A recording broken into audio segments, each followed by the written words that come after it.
At this time, I'd like to reconvene the regular board meeting. Clerk of the board, please call roll. Hall.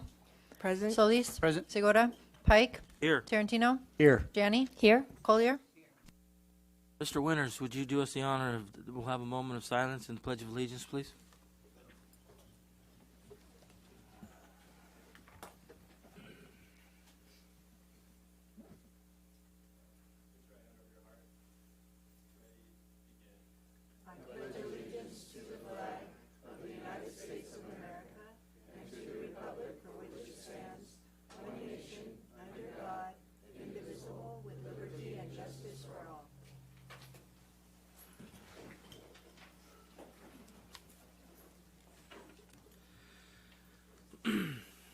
Okay, the board met in closed session preceding this meeting to discuss the following issues. Number one, public employee discipline, dismissal, release, reclassification, reassignment, resignation, transfer, Government Code Section 54957. Number two, conference with legal counsel, anticipated litigation, paragraph 2 of subdivision D of Government Code Section 54956.9.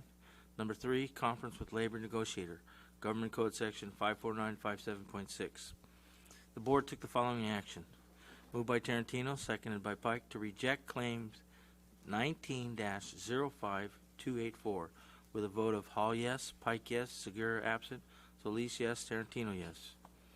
Moved by Tarantino, seconded by Solis, to approve agreement and release of any and all claims between the district and Blue Pacific Engineering and Construction with a vote of Hall yes, Pike yes, Segura absent, Solis yes, Tarantino yes.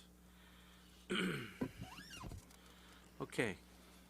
At this time, I'd like to entertain a motion to approve the agenda for September 23rd, 2019 regular board meeting. Do I have a motion? So moved.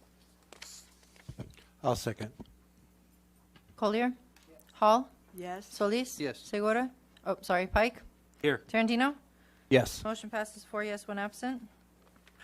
Okay. Now the board's pleased to pleased to welcome Mr. Joe Hines, who will present the 2019 Metro Conference Life members. Thank you. Thank you, President Pike, Vice President Tarantino, Dr. Janney, and members of the board. It's an exciting night for us here tonight. A couple years back, we made the decision to move our Metro Life recognition from actual board of director meetings to board meetings. And we definitely, this is the third year I was doing it here, and it's definitely great for all of our folks, especially our honorees, to be able to receive that award in this environment here and in this setting. So it's great for us. Metro Conference Lifetime Membership is the highest award we can give any of our retired members from our Metro Conference.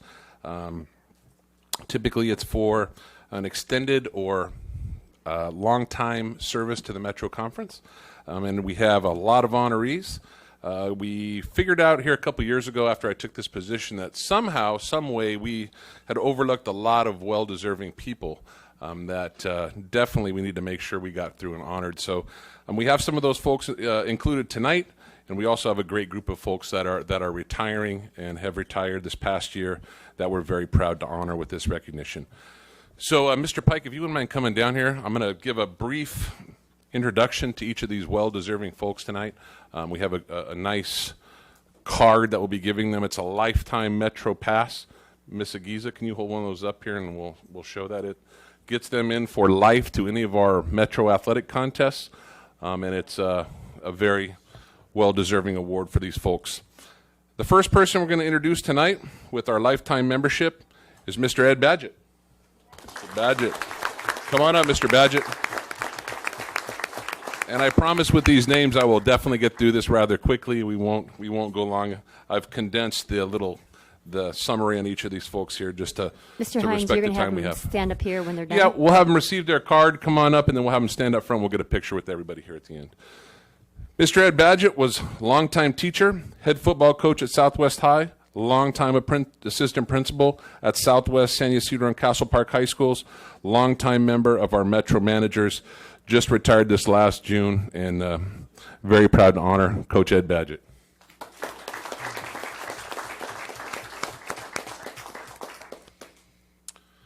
Our next honoree just retired, after a couple years of service in this district. Mr. Reldon Bing Dawson.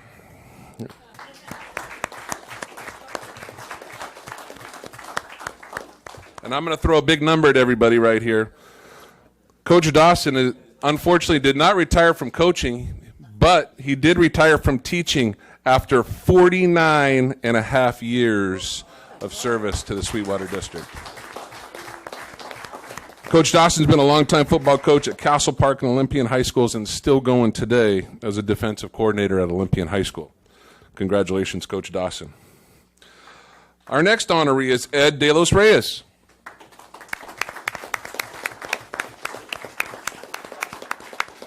Ed is a longtime wrestling coach in the Sweetwater District, serving at Montgomery, Chula Vista, and Mar Vista High Schools, as well as you could find Coach Reyes, De Los Reyes today, still on Friday nights and Thursday afternoons, officiating football games, which he's been doing for the kids in this conference for over 31 years. Thank you, Coach De Los Reyes. Our next honoree is Alan De Los Reyes. Longtime baseball coach at Chula Vista High School and the head coach at Mar Vista High School for the past 14 years. Alan De Los Reyes.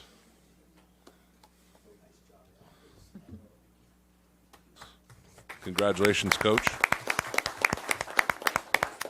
Our next honoree just retired this last June. She was a teacher, assistant principal, a principal of Olympian High School, a longtime member of the Metro Conference Board of Directors. She was just recently, before she retired, as a director of CTE and College and Career Readiness, and is an integral part of us being able to get our Health and Wellness Center off the ground with her support through CTE and her department, and that is Miss Elaine Liano.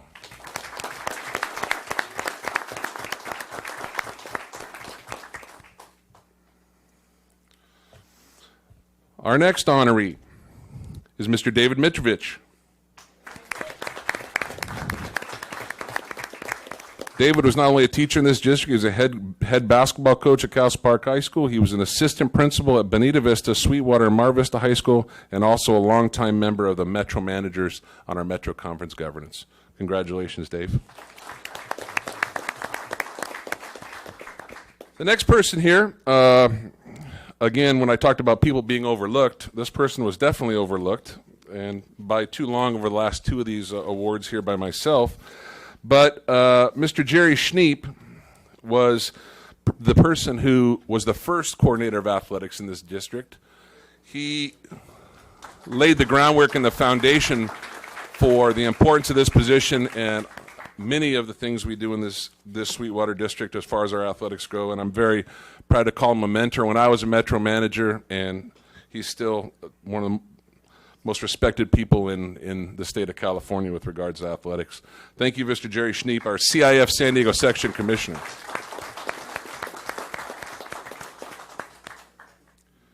And our last Metro Life recipient is Mr. Carvin Stone.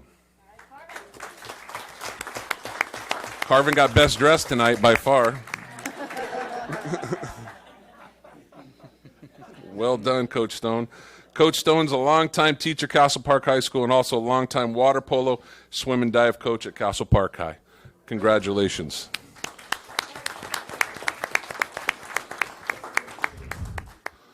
Let's give a big round of applause to our 2019 Metropolitan Lifetime Membership Award winners. We also had a couple other folks who were awarded at our last Metro Spring Awards. I just want to mention their name real quick, who are some retired folk. They were retired principals and assistant superintendents who we've already honored. And that was Principal Rich Carrion, Lee Romero, Hector Espinosa, Tom Rodrigo, Dr. Tom Gray, and our assistant superintendent, Dr. Diana Carberry, who all retired, and we honored them at our last Spring Awards. So congratulations to all those folks. We also have one other group here that we'd like to recognize. We branched off. There's a couple people who maybe didn't quite have the years of service as these folks did as coaches and their contribution to the Metro Conference, but we still felt it important over time in their work with the student athletes in our district to recognize them with the Metro Conference Distinguished Service Award. So I think tonight, the only person we have here who was able to attend, our winners were Sandy Anglin, longtime ASB Financial Tech at Eastlake High, Mary Gonzalez, ASB Financial Tech at Sweetwater, Elaine Stubbs, longtime ASB Financial Tech, Montgomery, Olympian, and Chula Vista High School. And our one attendee tonight was a volleyball coach, longtime staff member at Chula Vista High School. That's Miss Sue Callagher. Come on up, Sue.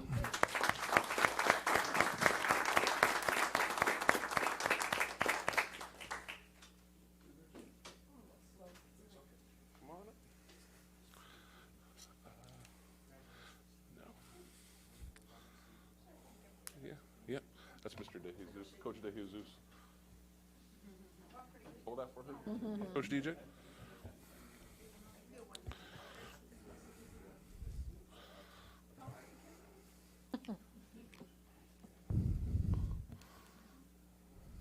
All right. Okay, guys, if you'd all give me a big hand here in honoring all these Metro Conference Award winners with one last round of applause.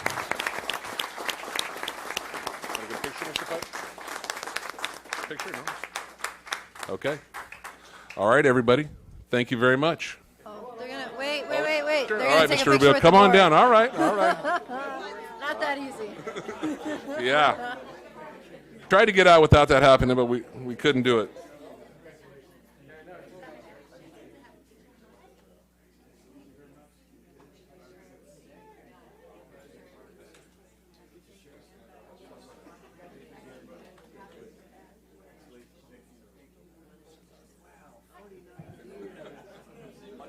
Come on up if you want pictures. Don't be shy.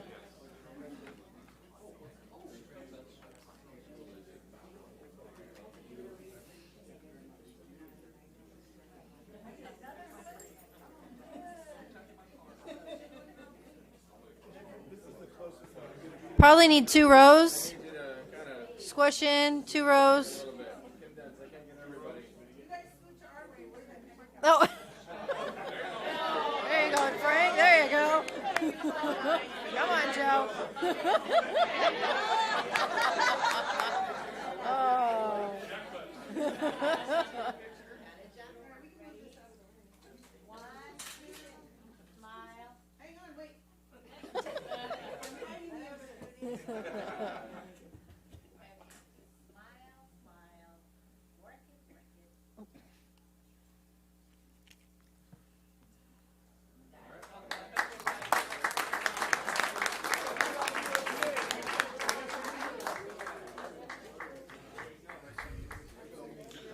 Thank you, Coach Ailes, for us. Appreciate it, buddy. Thank you all.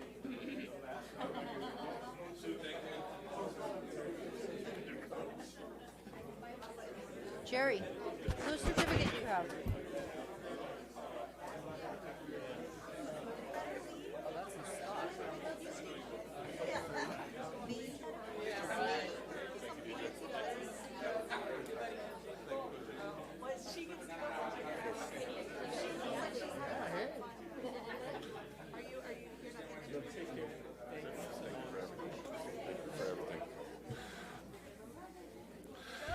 And before I go away, if you wouldn't mind me just thanking my athletics team over here to my right, who helps me day to day, because you're only as good as your team, and I got the best. So that's John Baumgarten, Tim Tyler, Alex Estrada, Dr. Vernon Moore, and of course our secretary Becky Aguiza. Thank you all for giving me the opportunity to do this up here. Very much appreciated. Thank you. Thank you, Mr. Hines.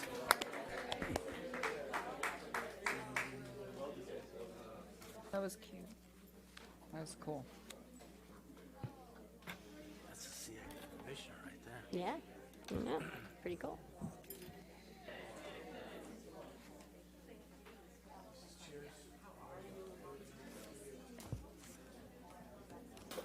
You're up next year. Are you?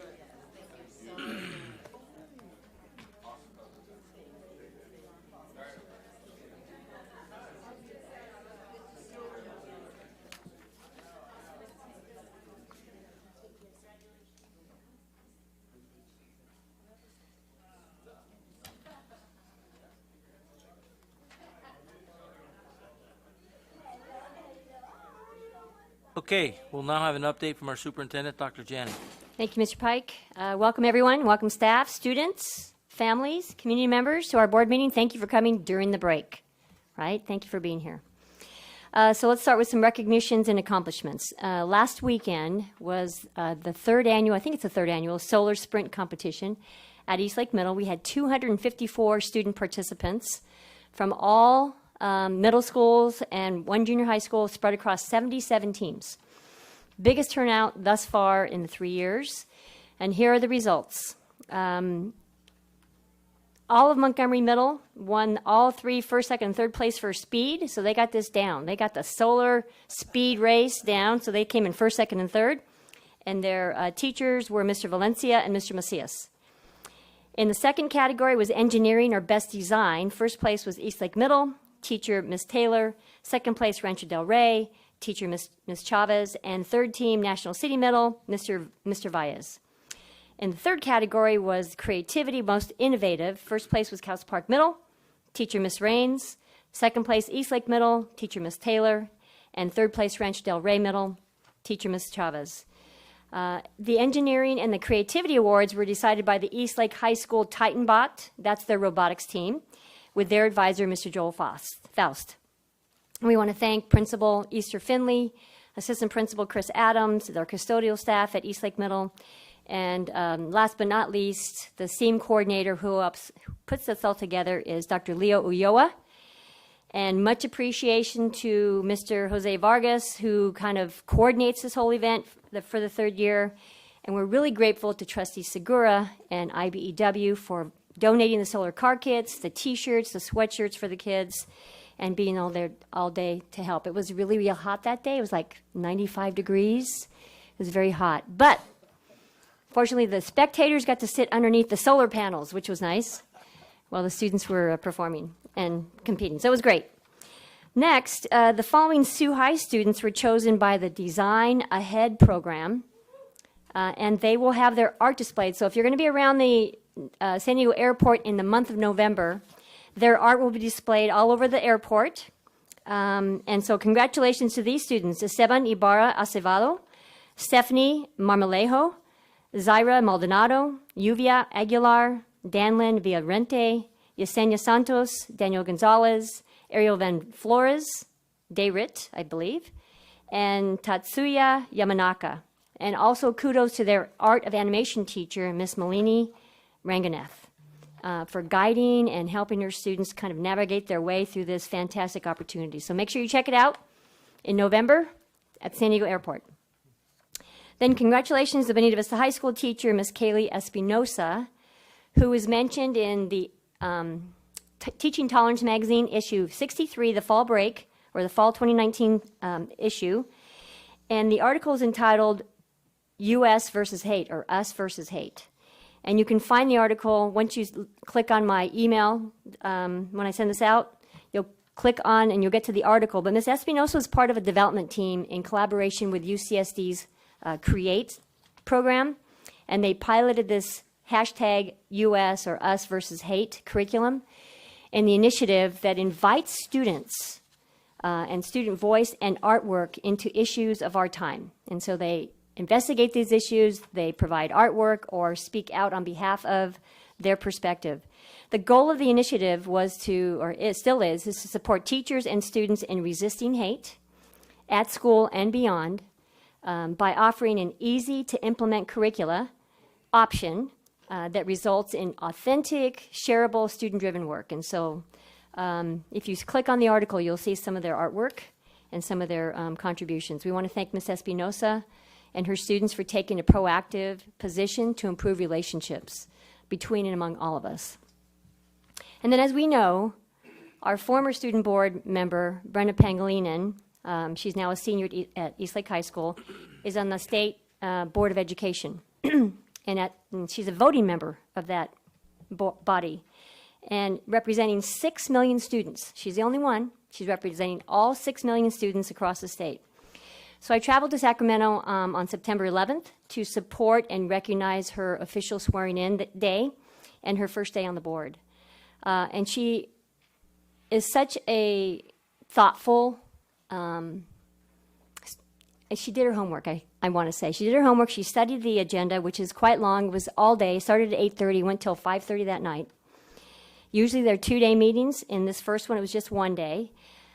She made several comments, valuable comments from the students' perspective and contributions throughout the day. And additionally, I want you to know that Brenna and our own student board member, Representative Ethan Collier, are working collaboratively with the California Association of Student Councils, that's CASC, to increase and expand access to student voice across the state. So Ethan, if you don't know, is the CASC president of Region 12, and he serves with these other Sweetwater students in our district for Region 12. And I'm going to name them right now because I think it's really important that these students have chosen to participate in this process and be involved. So it's Diane Escariases, I think it is, from Sioux High. Escarieses. Okay. Eric Sanchez from Hilltop High. So, by the way, Diane is Region 12 Vice President. Eric is Region 12 Secretary. Ashley Escamilla from Bonita High is the Outreach Director. Jin Wu Park from Olympian is the Governmental Affairs and Policy Director. Xiomara Alejandre from Chula High is the Resource Director. Judith Morales from Hilltop High is on the Outreach Committee, along with Moises Bernal, also from Hilltop High. Mercedes Rockin from Chula High is on the Development Committee. Milana Rodriguez is from Olympian, and she's on the Governmental Affairs and Policy Committee. And then Michelle Bastidas from Chula High is on the Research Resource Committee. So I want to congratulate all of our students for their involvement. I know Raquel is here tonight talking about some of our legislative actions, and so they are totally involved in this process to represent student voice. So congratulations. Thanks, Ethan. And then at several of the schools I have visited almost half of our schools at this point in time during my listening communication tour. Employees have made a point to share with me that their staff, their certificated staff, sincerely and deeply appreciate the work and the care provided by not only the cafeteria staff, but their custodial staff at their individual schools. And I just really think it's important that our classified partners out here know how much they're appreciated by the teachers and counselors and other certificated staff who work on their campuses. I couldn't agree more. We all know that schools need each and every single staff member to create that kind of environment where students thrive and grow. So I want to thank everyone for that. And tonight, I want to end my message with a video. You know, our Communications and Grants Department they've been completing these videos about each of our schools, and tonight's video is on Chula Vista Middle. So thank you very much.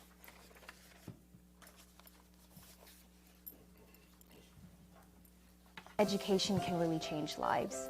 So no matter what your background is, it empowers you. Chula Vista is particularly special because of our SCPA program. We have an amazing performing arts program: dance, drama, orchestra, band, guitar. And then we also have our strong computer science program and our techie program. My favorite part about being in robotics is the adrenaline when we're in competitions. It's like just gets me hyped up. I like that we all work together as a team and not leave anyone behind. At the end of it, you've learned how to manage time, and it's really helped me be a better cavalier. When I grow up, I'm thinking of being either a robotics engineer or a software developer. I'm thankful for having Miss Essie around, because without Miss Essie, I wouldn't be in this program. My favorite part of being in the dance program is when we get to perform, because it's really exciting to show off our skills that we worked really hard on. When I'm with Miss Norris, it really helps me explore my passion and express myself through movement. I enjoy Club TC because it's a safe space for me to hang out with my friends, do different activities, and there's just so much going on that it keeps me busy. I love performing, I love being on stage in front of a camera.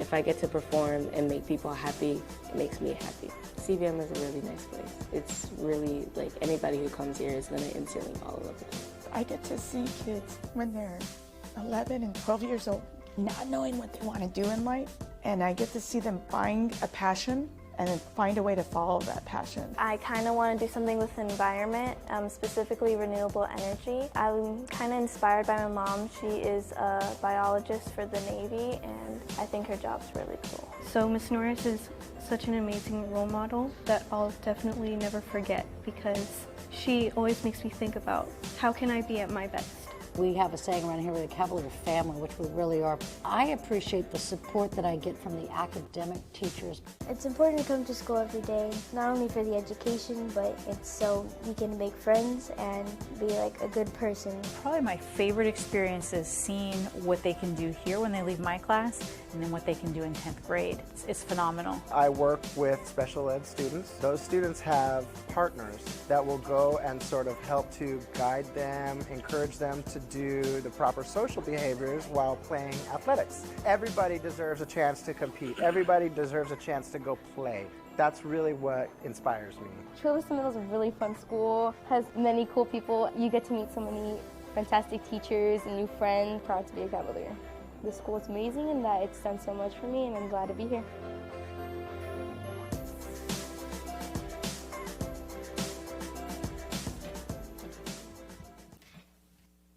Okay, thank you, Dr. Janney. Now we'll have a report from our Student Board Representative, Ethan Collier. Well, good evening, everybody. Thank you, Dr. Janney, for recognizing the CASC Region 12 Cabinet. They are an amazing group of students that I've gotten the opportunity to work with, and they are just beyond awesome. We actually are planning our region conference, which is coming up in November. And then as well, there is the Student Advisory Board on Education Conference, which is a statewide CASC conference that is held every year at the state capitol from November 3rd through the 6th. I just wanted to take a moment to share the report from Southwest High's ASB president when I met with the ASB presidents.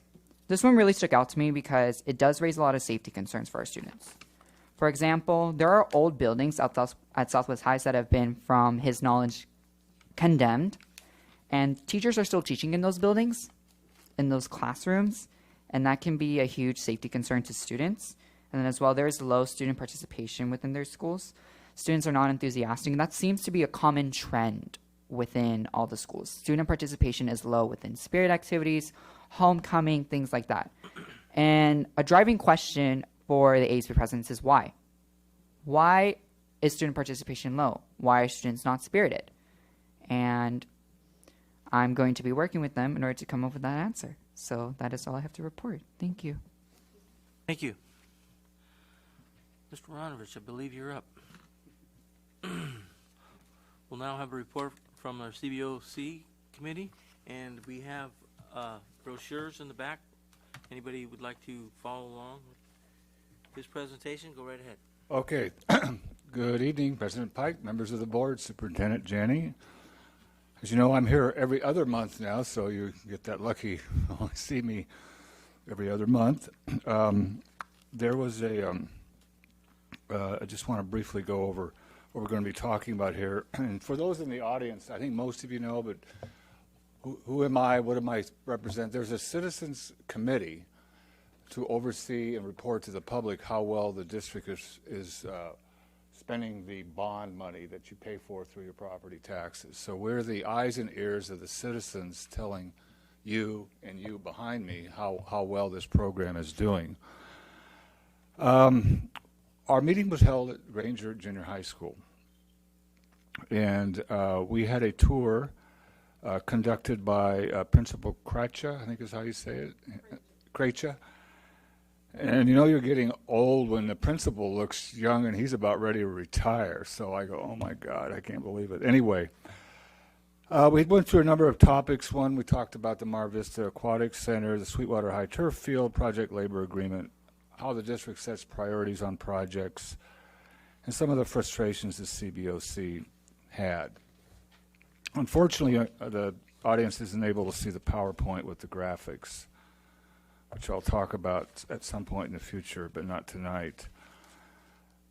One of the issues that the Bond Oversight Committee has had is how did the district identify what projects to fund and what projects not to fund, overall district priorities. And I think the feeling is, from the committee, is that in terms of each individual campus, the district has a very good idea in terms of, you know, within, let's just take a school, Granger, all right, if we had $10 million, where would we first spend it, given some criteria, where would we spend it next? But the the mystery, I guess, I know for no better term, the Bond Oversight Committee had is some of the big project priorities, the recent ones, specifically, and I guess it will seem like I'm picking on the Aquatic Center, but it would be whatever project the district decided to spend $20 million on, is how did that project rise to the top when it was very, and I can't emphasize enough to those in the audience, if any of you have been to Granger Junior High, but any other of the older schools, there are areas that are not so good. Rotting wood, cracked pavement were the two items that stand out the most, broken windows at Granger High, and I realize some of that may be in the maintenance function, but you know, how did we fund a $20 million, and I know I'm oversimplifying, but how did we fund a $20 million aquatic center when we got these immediate needs by school? The public really, I think, deserves some discussion in the committee on how those priorities were developed. So that was issue number one. Issue number two, we briefly talked about the Sweetwater High, that's been covered in the media, the Sweetwater High turf replacement. And I think we were comfortable, the committee was comfortable, that once the staff over here to my left found out what was going on, they were Mach 10 and they were getting at it, getting with the vendor. It was covered by the warranty, the original warranty that was transformed by two different manufacturers. Anyway, it's covered by warranty. The concern that some of us had, me in particular, was if that problem existed for months prior to maybe Dr. Aguirre and his staff knowing about it, was there an inherent, afraid to raise a problem for fear of getting in trouble because you're raising a problem? If there was a turf problem much prior to when Dr. Aguirre found out about it, what kind of internal protocol and culture does the district have in identifying problems right away? I know where I used to work, like number one thing you get in trouble for is if you knew something and didn't let somebody know about it. That was like the worst thing you could do. And I think that's a model that the district might want to consider if it's not in place already. Next, we talked about, and you'll have a letter before you, again, back to the Aquatic Center versus Bonita High, which we've toured Bonita High School several times and seen that field. And there was a feeling that the committee had, that project, the Bonita, seemed to have been in the many. In fact, I remember when I was on the BB committee, that athletic field project was talked about. And so we felt that if you're going to fund an athletic project, that money ought to be directed to the Bonita High and not the Aquatic Center. And I want to emphasize on the Aquatic Center is it's not against the project per se. It's that it's this issue of priorities of where we're going to spend our limited amount of money we have now. Where should that money be spent? However, there were other issues related to the Aquatic Center, which is also in that letter that's transmitted to you as a part of the package, is we should have had more agreements in place with the other agencies of how we were going to share costs. Because in the long run, the largest cost for this pool is not the cost of constructing it, it's the annual cost of maintaining it. And that's the way it is with many, many capital assets. So we went through the turf, the priorities, the Aquatic Center, the project labor agreement. This had been the subject, and for those in the audience, project labor agreement, and I'm oversimplifying, but we've got limited time, it's where the district, for projects above $1 million, they have to hire union labor for those construction projects. And that's a matter of board policy. CBOC doesn't set that. But what the CBOC and the district's position through Dr. Aguirre was that the project labor agreement is quote, a policy matter reserved for the board. In other words, it's none of the CBOC's business. And that's simply, in our view, not correct. And it's backed up in a letter, again, another letter submitted to you with the backup education code citations that relate to why it is our business. But taking all the education code and all the legal stuff behind, why wouldn't, if we're the committee and we're to tell the public how well the program is being managed overall, and specifically the good and the bad, why isn't the project labor agreement within our purview? I mean, that's like the biggest item. I mean, my God, every project, especially when DD money becomes available, and there's a lot of larger projects, we need to know, are we getting more local hires? Are we getting less construction change orders? Are we getting better quality work because we got union labor, for instance? We're not looking at, hey, it's all bad because it adds to cost, which is a very difficult thing to identify, but hey, let's juggle these balls and which one's good, which one's bad, and let's tell the public how we think it's doing. And specifically related to that, was a consultant that was hired, a project labor coordinator, paid for partly out of Propo funds that we feel we wanted to talk to the person who was contracted by the district to oversee part of the project labor agreement, and we can't talk to the person as a committee. That's a troubling, frankly, a troubling reason why that wouldn't be before our committee. Finally, let's talk about moving forward. And by its nature, what this committee does is it's accountability, and it's people telling and somebody else telling you how well you're doing and how well you're not doing. And you probably each board meeting you'll probably hear that. And so by nature, it's somewhat confrontive because of the accountability function. But I think we need to clear the air and have a joint meeting, and I think maybe there might be an announcement later on that. But I think our last joint meeting between the board and the CBOC was October of 2017, nearly 2 years ago. In closing, and I was thinking, it's been a long time since I've been doing this, and it takes a lot of time for us as volunteers. And really, I think what we're asking is listen to us. I mean, I know some of us are rolling our eyes on that, but listen to us. We want to be listened to. I mean, we don't necessarily want to be agreed with, but we want to listen to us. And we got really to a one on this committee.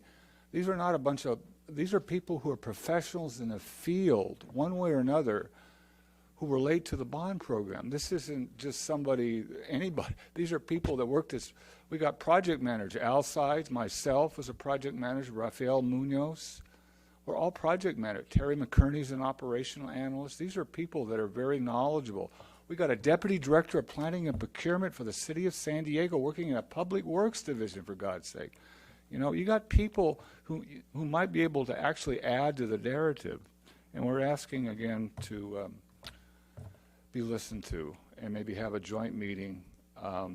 In final closing, and this is personal, but I think I sensed it with the other committee members when we were touring Granger. And we're looking at these cracked pavement and these windows that are out like it'd been in some kind of over in Iraq or something. I mean, these windows, really some of the areas, there were some good areas of the campus. There were some not so good areas. And I go, how in my right mind can I tell the public we're doing the right thing by funding a $20 million aquatic center when I see those kind of things at Granger that I know exist at the other schools? We've seen them on these site tours, and it's a dilemma you have because that project is, it's sort of left the tracks and it's moving forward. But it's something for you to consider when you tell the public how well you're doing and why it's the right thing to do. So, thank you for the time. Thank you. Any questions? Wait a minute. Trustee Solis was at the meeting. I forgot to mention the most important thing at the start. Speaking of time, he was, took off from soccer practice to be there. So it was nice. That was the first time in a long time or quite a while that we've had a trustee at the meeting, and I appreciate it. And he was attentive at the meeting, and he saw I'm sure he's seen the school before. But Any of your board members is welcome to attend the meetings, of course. So, Okay, thank you. Any questions from the board? Yes, sir. Thank you, Mr. Marinovich, for your report. Very thorough as always. Through the chair to Dr. Aguirre, I have some questions in terms of what was in the report. Is staff working on a revised priority list of projects?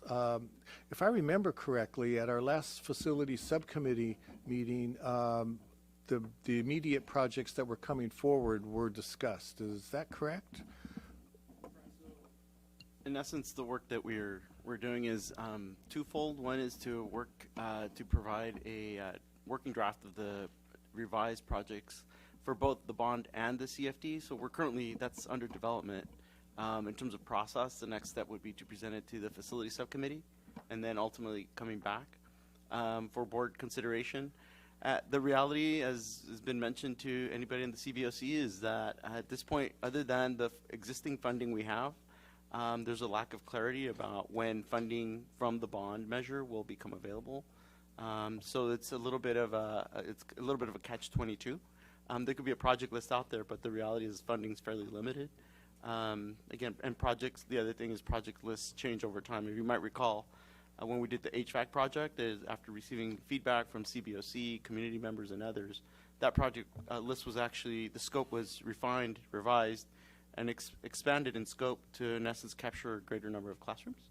So these things are iterative, and at this point, there's ongoing work, but we don't necessarily have a list for any future bond sales, as, again, it's not necessarily clear when the funding might become available.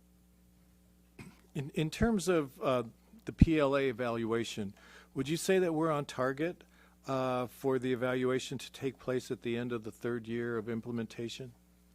The third year, in essence, comes up in December, so we are on target to bring forth information to the Board of Trustees for consideration. The reality is there's actually been a fairly small number of projects that have fallen under the project labor agreement. There's been the HVAC project, there's a roofing and HVAC project at Eastlake High School, there's been a track and field project at Hilltop, and there's existing work currently going on in Prop 39 energy efficiency, but it's been fairly limited in terms of projects. Okay. And on page 8, on the numbered page 8 in Mr. Marinovich's report, which comes after the Taxpayer Association letter, it looks like the CBOC, the ad hoc committee, desires to conduct a data-driven analysis that warranted the need for the PLA. In your opinion, how would this be similar to the analysis, to the evaluation conducted by the PLA coordinator, especially if, and I'm assuming it's going to be the same data points that are used in both? That's correct. At this point, about a month or 2 months ago, our Director of Planning and Construction shared the reports that we have for the existing projects that have been completed. It's fairly minimal, but that was shared. All the reports that we have accessible and available have been shared with the CBOC. So in terms of transparency, those reports have been shared. That is what staff is going to consider when we put forward a recommendation or a report, if you will, again, prior to that December timeline. And so that's kind of we have shared those reports that we have available to us. Okay. All right, that's all I have, President. Okay. Pike. Any other questions or concerns? Thank you very much, sir.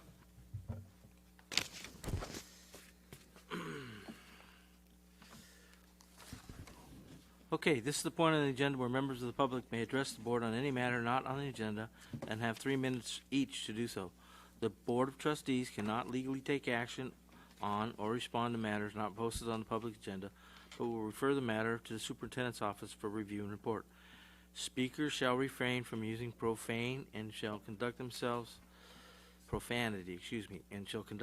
in a respectful manner. Thank you for your cooperation. Kathleen Shears. I'm having trouble reading. My glasses, I need new ones. There was a mantra drilled into me by Annie, my grandmother. She raised me to understand the responsibility I had as the eldest of 4. I needed to identify myself as part of the solution or be part of the problem, respectfully as I can. You are our community representatives. I ask, what are you, part of the problem or part of the solution? While some are resistant to change, I'm a firm believer with positive change comes growth, emphasis on positive. Once again, I stand before you championing for students of both special ed and gen ed. I also stand here respectfully challenging this board's mantra of students first. Over the past 11 years, this community has observed much, but never have I witnessed an assault on the education of our students. For 2 months now, parents, students, teachers, and union hierarchy have called on you to do your own inquiry regarding the state of education in our classrooms as it pertains to changes in our new special ed director, the changes the new special ed director has implemented. Yet the chaos, neglect, and disruption continues. Reports of teachers watching, waiting, while students' anxiety builds. Those same teachers reaching out, sounding the alarm, their expertise ignored. Students' IEPs identifying aid assistance allegedly being manipulated by interpretation of words need versus will have. SPED students placed in gen ed classrooms with little to no assistance for SPED students, little to no support for teachers, and even less regard for the impact on the gen ed students. Aides being pulled from classrooms where students and teachers are in need of help, instead assigned to assist with testing. A cost-saving measure labeled priority over students first. Everyone has the same question, so let me ask you all, what's going on? Does anyone sitting on the dais know? We know you care, but we need action. We needed it weeks ago, yet it festers. None of our students can lose an entire year, not our SPED or gen ed students. Our teachers, counselors, and psychs are crumbling under the weight of desperation. Who is driving this dysfunction? Do any of you know? You have heard from those charged with their responsibility tell you they are drowning. They struggle to bring about excellence when the direction comes from someone who many believe presents as ignorant to the issues, lacks empathy towards the needs of the student, and is threatening and arrogant when challenged with fact or law. I remember a time in my young life when my father, a Navy man, called me to the kitchen table. I recall him saying to me, Kathleen, it takes a great deal of time for an aircraft carrier to change course. We humans can do it quickly. It simply takes the will, the want, and action to do better. Thank you. Nick Marinovich.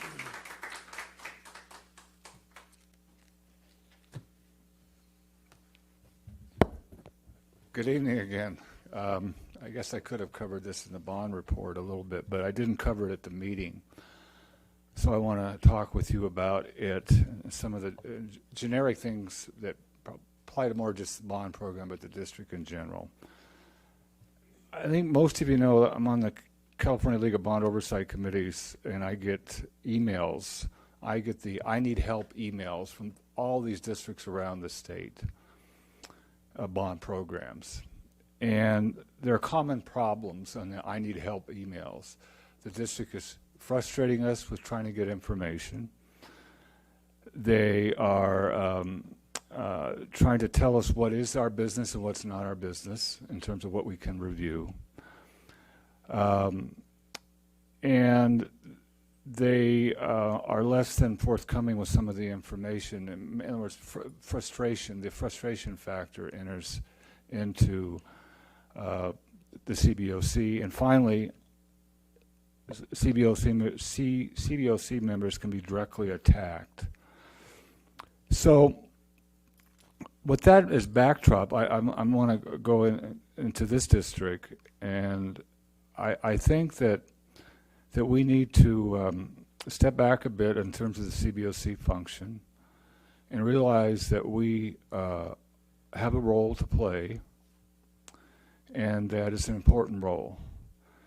And as goes how you treat the CBOC, what I've found almost to a one in these districts, how the CBOC is treated, so goes how the district is functioning. In other words, if there's a dysfunction with the CBOC district relationship, the district seems to have dysfunctionality.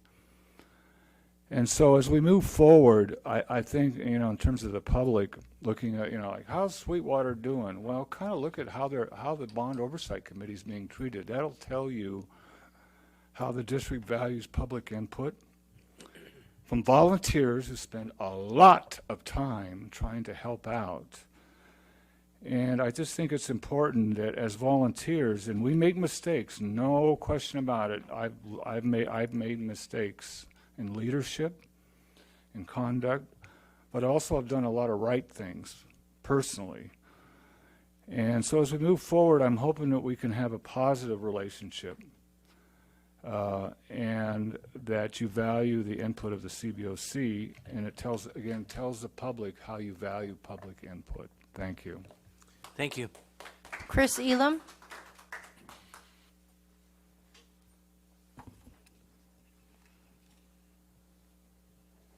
All better, thank you.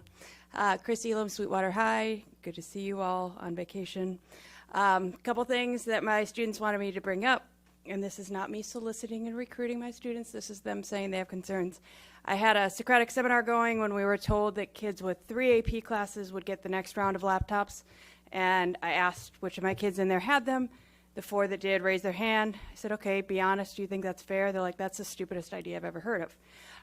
When we look at that, I would love for Dr. Fulcher's office to examine socioeconomic status connected to AP classes, which I think most of us know the research on that. So who are we really benefiting if we're saying you get a laptop if you have 3 AP classes? And is that truly equitable, and is that really what we're trying to accomplish in our district? How do we look at these kids and say you're more worthy because you have 3 AP classes? 2, no, you're not worthy, or no AP classes because you've struggled because you're an English learner, because you haven't been able to take AP classes, because you're working at night, because you have other things that are pulling your attention. You're not worthy of a laptop. When we look ahead to some of the things that'll come up, and I'll talk before G2, but FAFSA completion, that all gets released on October 1st. FAFSA and DREAM Act come out, and several of my students, I have the Immigration Club at Sweetwater High, and we were talking about DREAM Act and getting together over break to have them come into the classes and do that, and they're like, well, but we won't have laptops. We don't have access to any of that because we don't have laptops. And I know that's one of the criteria in terms of our school board dashboard thing. Total number of AP tests, I've already had students telling me that without the supplemental funding, they simply can't afford it. So they're trying to figure out which AP test they're going to take. Again, I believe that that counts against us in terms of, benefiting us to brag about how many kids take AP classes and tests. One other side note, SLT. I attended SLT and did not walk away with any sort of sense that our focus this year was on SEL. So I was confused looking at that and seeing that SEL on the item for G2. Communication continues to be an issue. SPED, which Ms. Cheers brought up and has been brought up repeatedly, and I haven't spent a lot of time on in my comments because I've been focused on laptops and other issues, but I've had consistently as a rep teachers coming to me saying they're not feeling supported, teachers who have a co-teach class who have had a different sub every single day for their classes, so those kids' IEP needs clearly aren't being met.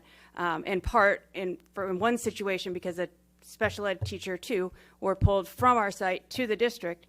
So again, and I brought this up a couple meetings ago, whose priorities are they? Because if you're pulling our staff from site in front of students to bring them to the district to support other teachers, you may say indirectly, yes, that supports students. It's not supporting my students. It's not supporting students at my site because you've pulled teachers with nobody to take their place. And that is a huge, huge issue of where our priorities are and where our communication is. I'll be back. Thank you. Emma Romero.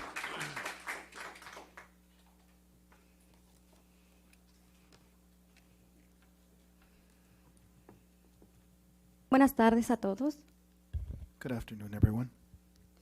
Quiero agradecerles antes que nada a los que me firmaron la petición donde solicitaba la renuncia de la doctora Karen Yaney. First of all, I'd like to thank everybody that signed the petition where we're soliciting for Dr. Karen Janning to resign. Y también los que me firmaron la petición para que dieran reversa a la regulación administrativa en donde aumentaron media milla más, donde nos quitaron los autobuses escolares para San Isidro High School. And also the petition, so the board regulation be canceled for that added the half a mile and took away the buses to San Isidro High School. Esas firmas ya las tiene en su poder el superintendente de California, Honor Tony Thurman. The Superintendent of California, Mr. Thurman, has those forms and those signatures. Yo misma se las entregué en la junta de la mesa directiva del 11 de septiembre. I gave him those signatures at the board meeting on September 11th.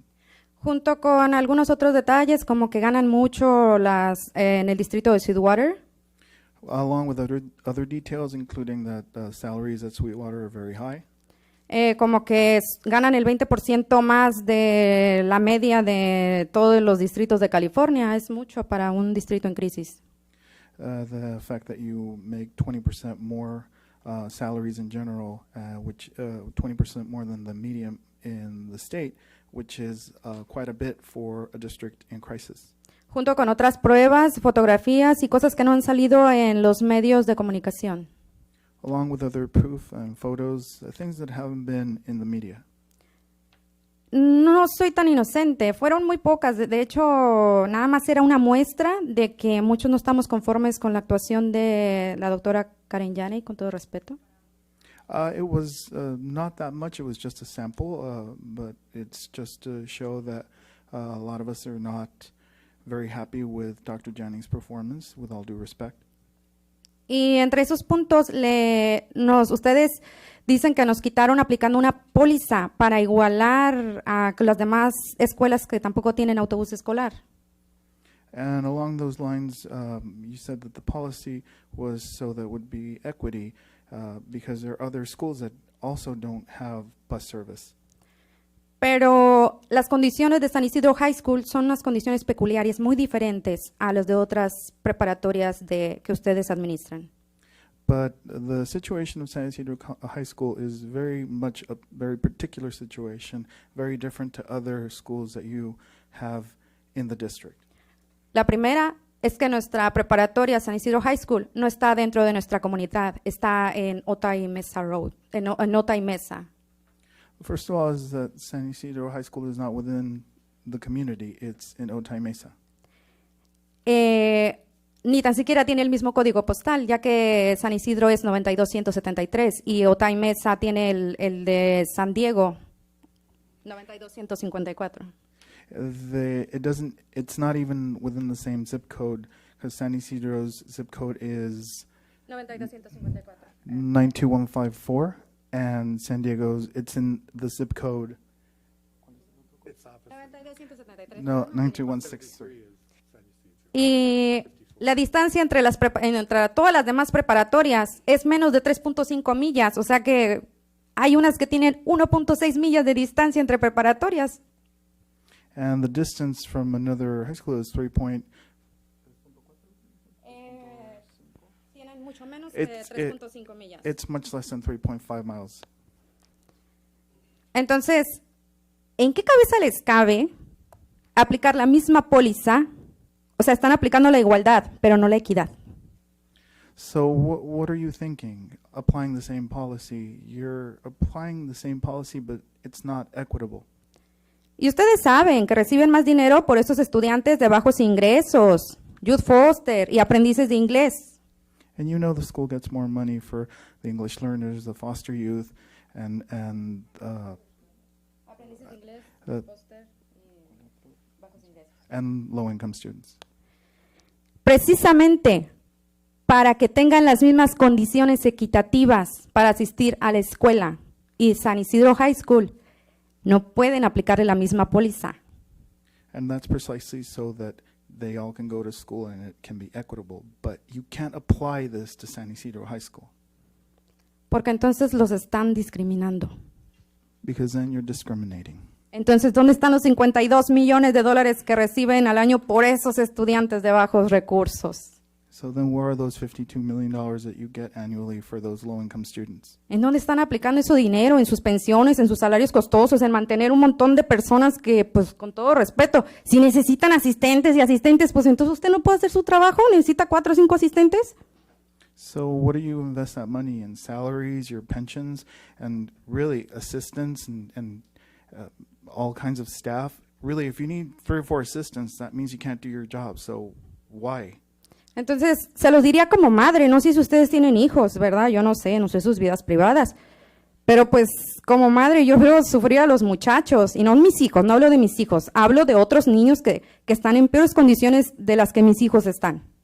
And I'm coming to you as a mother. I see the suffering of other kids. Thank I'm you. not talking about my kids, but I see other kids suffering, and I come to you as a mother telling you that. Pero si no tienen hijos o no tienen madre, pues sé que no se pueden poner en mi lugar. Muchas gracias. Thank you. But if you don't have kids and you're not a mother, you can't be in my place. So thank you.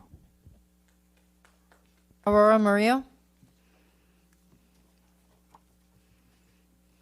Good evening.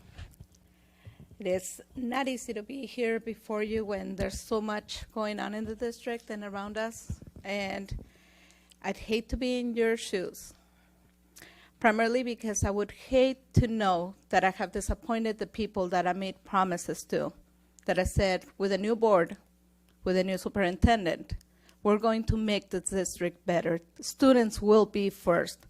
Parents' voices are going to be heard. But time has gone by, and that doesn't seem to have happened. I'm not sure who dropped the ball. I'm not sure if the assistants to the assistants and the secretaries to the assistant of the assistant, or what happened, but somewhere we have created a complete disservice to our students. We are actually meeting the goal of dividing the community instead of bringing us together. We can't feel the support. Teachers think that parents are against them. Students don't feel appreciated.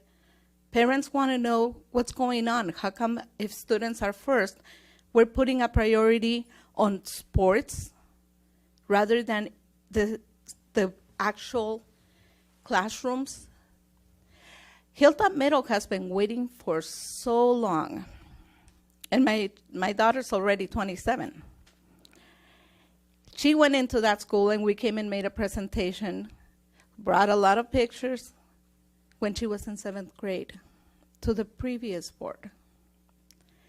And Hilltop Middle looks the same.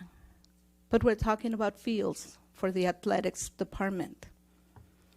We should be concentrating on education and educating the students so that they can become the leaders, our neighbors, our children's special other, partner, wife, teacher. We need to be educating them so that they can have much better sense and much more knowledge, and they can run for district office positions, and they can do the job that we have failed to do for them. We really owe it to the community, to our kids who are going to be the future voters, and to the parents, to us taxpayers, to be accountable and to start actually answering questions. Thank you. No further speakers.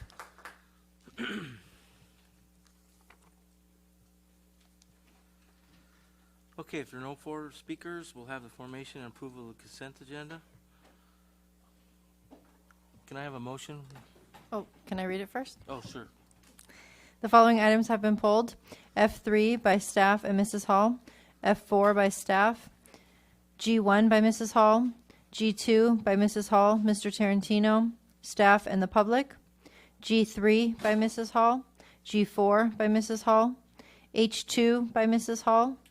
H3 by Mrs. Hall and Mr. Tarantino. K1 by Mrs. Hall.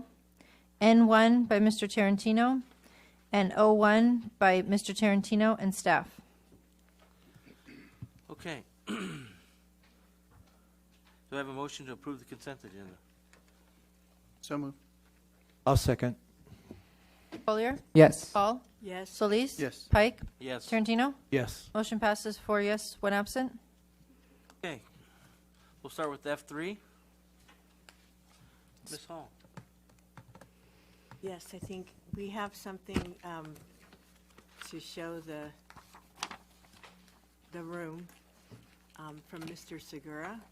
He asked for me to read this, so Deanne printed it out and gave it to me to read on his behalf. It has to do with the solar sprint. And I think is it a video? It's just a running pictures. Oh, okay. So these are some of the students, obviously, with their cars that they design and build for the solar sprint, which Mr. Segura has been key in bringing to our district, to the various schools every year. And throughout the year, I think more than just one time, they do different events, but culminate in this competition for the middle schools especially. So he wanted to share that Montgomery Middle dominated the speed race. Montgomery Middle embedded the solar sprint into their physics curriculum, and it paid off by earning the 6 finalist spots in the speed race out of 74 teams. The speed racing winners were all lady teams from Montgomery Middle. That is awesome to know that we're planting those seeds in young ladies for their future to become engineers and scientists, we hope. Congratulations from Mr. Segura to all, and I'm sure on behalf of this board we can also say thanks. Many thanks to Dr. Uola, STEAM Director, and Assistant Principal Jose Luis Vargas for coordinating this growing renewable learning experience. Thank you to all the sponsors: Baker Electric Home Energy, International Brotherhood of Electric Workers, number 569, the National Electric Contractors Association, San Diego, and the Electrical Training Institute, which sponsors the Electrical Apprenticeship Program, for donating 50 solar car kits and over 300 participant T-shirts, as well as hoodies for all the first place winners. And we want to recognize Mr. Segura's work in that as well. There he is. And thank him on his behalf. He's absent today, but we really appreciate all that he's doing to bring this viable experience to our students. I also wanted to say that I have, yeah, right. I think it's really great. Besides the fact that the design, there were several schools that were recognized and won different places for, as Dr. Janney read off in her statement. But I'm very proud that Montgomery Middle has really dived into this and put it into their curriculum, continues the work, and is really showing how they're working with young women to bring them into the industry. So that's great. I also wanted to say that I emailed Dr. Jan. I met with Mrs. Chairs before I went on vacation. I just got back from vacation earlier this month. My husband and I were able to go to Yosemite, and that was a wonderful time of renewal. And we raised our kids going to Yosemite every year, so it was great to get back there. And we discussed her concerns around special ed, and she shared, I'm sure she's been out among the schools and talked to people and is bringing many people's concerns.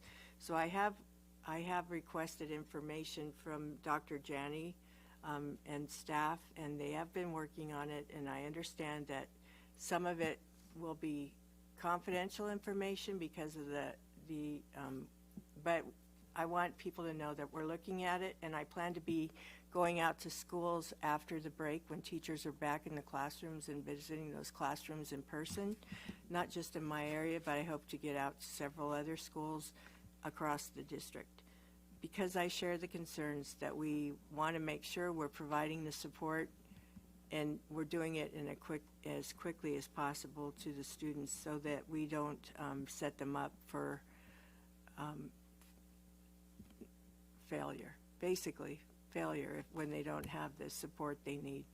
And I appreciate hearing the comments. We do listen to the comments that are brought forward. We can't respond. That's part of the Brown Act and part of the regulations that we work under as board members.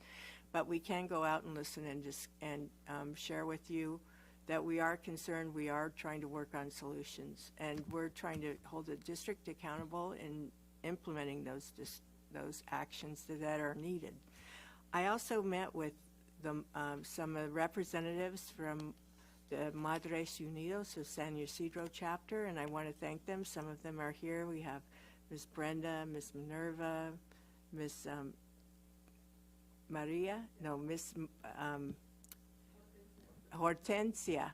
That's the name I learned first, and the one I should always remember because I love that name. But yes, and several others that we met last week to discuss the concerns they have about the busing at San Ysidro to the school. And yes, we did cut busing across the district and held it to we held to a board policy that was in place well before we came on the board, that the busing would occur at 3.5 miles. If a residency is outside 3.5 miles from the school, that bus would be provided for students in that area. That being said, the fact that we were giving San Ysidro extra buses during the time where they didn't have road access to their school, and that has been since corrected since the city built the roads. But it is still, I believe, an issue of equity. Equity is not equal to everybody else. Equity is bringing a community that is in high poverty to have the same level of service, or to where their students are provided access that would enable them to be able to be a thriving community, a thriving school community. So I know that Dr. Aguirre, and I want to thank you and your staff for working on some solutions that will be implemented quickly. And I also want us to keep in mind that we need to not just hire enough bus drivers to keep the routes here going, but to extend that because we may need to, I believe, add additional routes. And I think that should be something that we do for the poorest community in our district. That only seems appropriate where we can do that. So I thank you, ladies, for being here tonight. And I thank you, Dr. Aguirre, for your support in that. And I will look forward to hearing more about that in the future. The other thing I've been able to do is get to the I got to go to one high school homecoming ceremony when they crowned their court. They crowned their court and the king and queen for the homecoming. And this year it was Mar Vista High that I attended their ceremony on a Monday night, when they actually they named who was in the competition for the court and who was named in that. Not only they're having every year, this year they were having attendance from every grade level, named as attendance in the court to the king and queen, which of course were from the senior class. So I just thought I'd read out the names of the people that were in that were chosen by Mar Vista High by I believe their names were put into the competition. They had some recommendations from teachers, from coaches. They were from people that were participating in sports and ASB activities and different groups or clubs, as well as had some grades level requirements, and their names were put forward by their classmates and by teachers, and the classes voted, and the winners for the freshman class of 2023 was Angelique Perez and Trevor Rector. For the class of 2022, it's Anastasia Henderson and Ethan Hastings. The class of 2021, Janelle Sisson and Isaac Maldonado. And the king and queen from the class of 2020, Melody Coronado and Jesus Chuy Godinez. And I want to thank and congratulations for their participation and their school spirit, because they had a great ceremony that night. So thank you. This was a change for the school, because they used to always name them or recognize them and actually give the results of that voting on the night of homecoming at the homecoming game during halftime. This time they did it on a Monday night so that the court can actually be leading a lot of the spirit activities during the school week. And I think that was a great change to build the school spirit and the participation from the community. They also had a lot of alumni events, and one of them was a culmination of an event on Friday night for not only the class, the 20-year anniversary of the class of 1999, but all the different alumni groups. So I wanted to thank the school and the alumni and the leadership for their work on behalf of students in that area. Thank you. Thank you. Mr. Solis. Thank you, President Pike. I too am going to meet with Madres Unidas. I was out of town this weekend and I missed the email, but I emailed them back, and hopefully soon we'll meet. I was also able to attend a Mothers Out Front event where they're starting off a new club to have a healthier environment for our students. And they had an electric bus from Cajon Valley, and got to get on it and got to see it drive off. Pretty neat. So, and I was made aware of a grant that I sent off to Dr. Jani and Dr. Aguirre, and we were able to apply for three electric buses. So we'll see how that goes. Hopefully that works out. So thank you, Dr. Aguirre, and I think Mr. Rubio, I believe, was also involved. And it was a lot of work, and it was due on Friday, and I let them know on, I believe it was Monday afternoon, something like that. So I really, no, it wasn't Wednesday, but no, I appreciate them working super hard to try to get these buses for us. These buses, they go 100 miles and they charge in 8 hours, so that's pretty neat. But we'll see how that goes. And I was also able to attend the solar sprint race, and I was one of those underneath the solar panels because it was hot, but it was a great event. And the kids, I took one of my girls, and we were walking around, and the kids were working hard on those little carts, and it was just amazing. And the communication with the teams and the coaches and everything, it was great. Also, I was able to attend a meeting with Dr. Jani and our National City Mayor, Alejandra Stelo Solis, my wife. It was kind of hard, but we got it done, scheduling. But for upcoming meeting with UCSD on October 8th, so some good things hopefully coming out of that. And also, sadly, I was able to speak to the mother of Mr. Anthony Womack. And the family's very devastated, and gave her our condolences, and anything that we can do, I asked her to make sure to reach out. And they do have a GoFundMe page, so if anybody's able to help out, that would be great. Thank you. Thank you. Mr. Tarantino.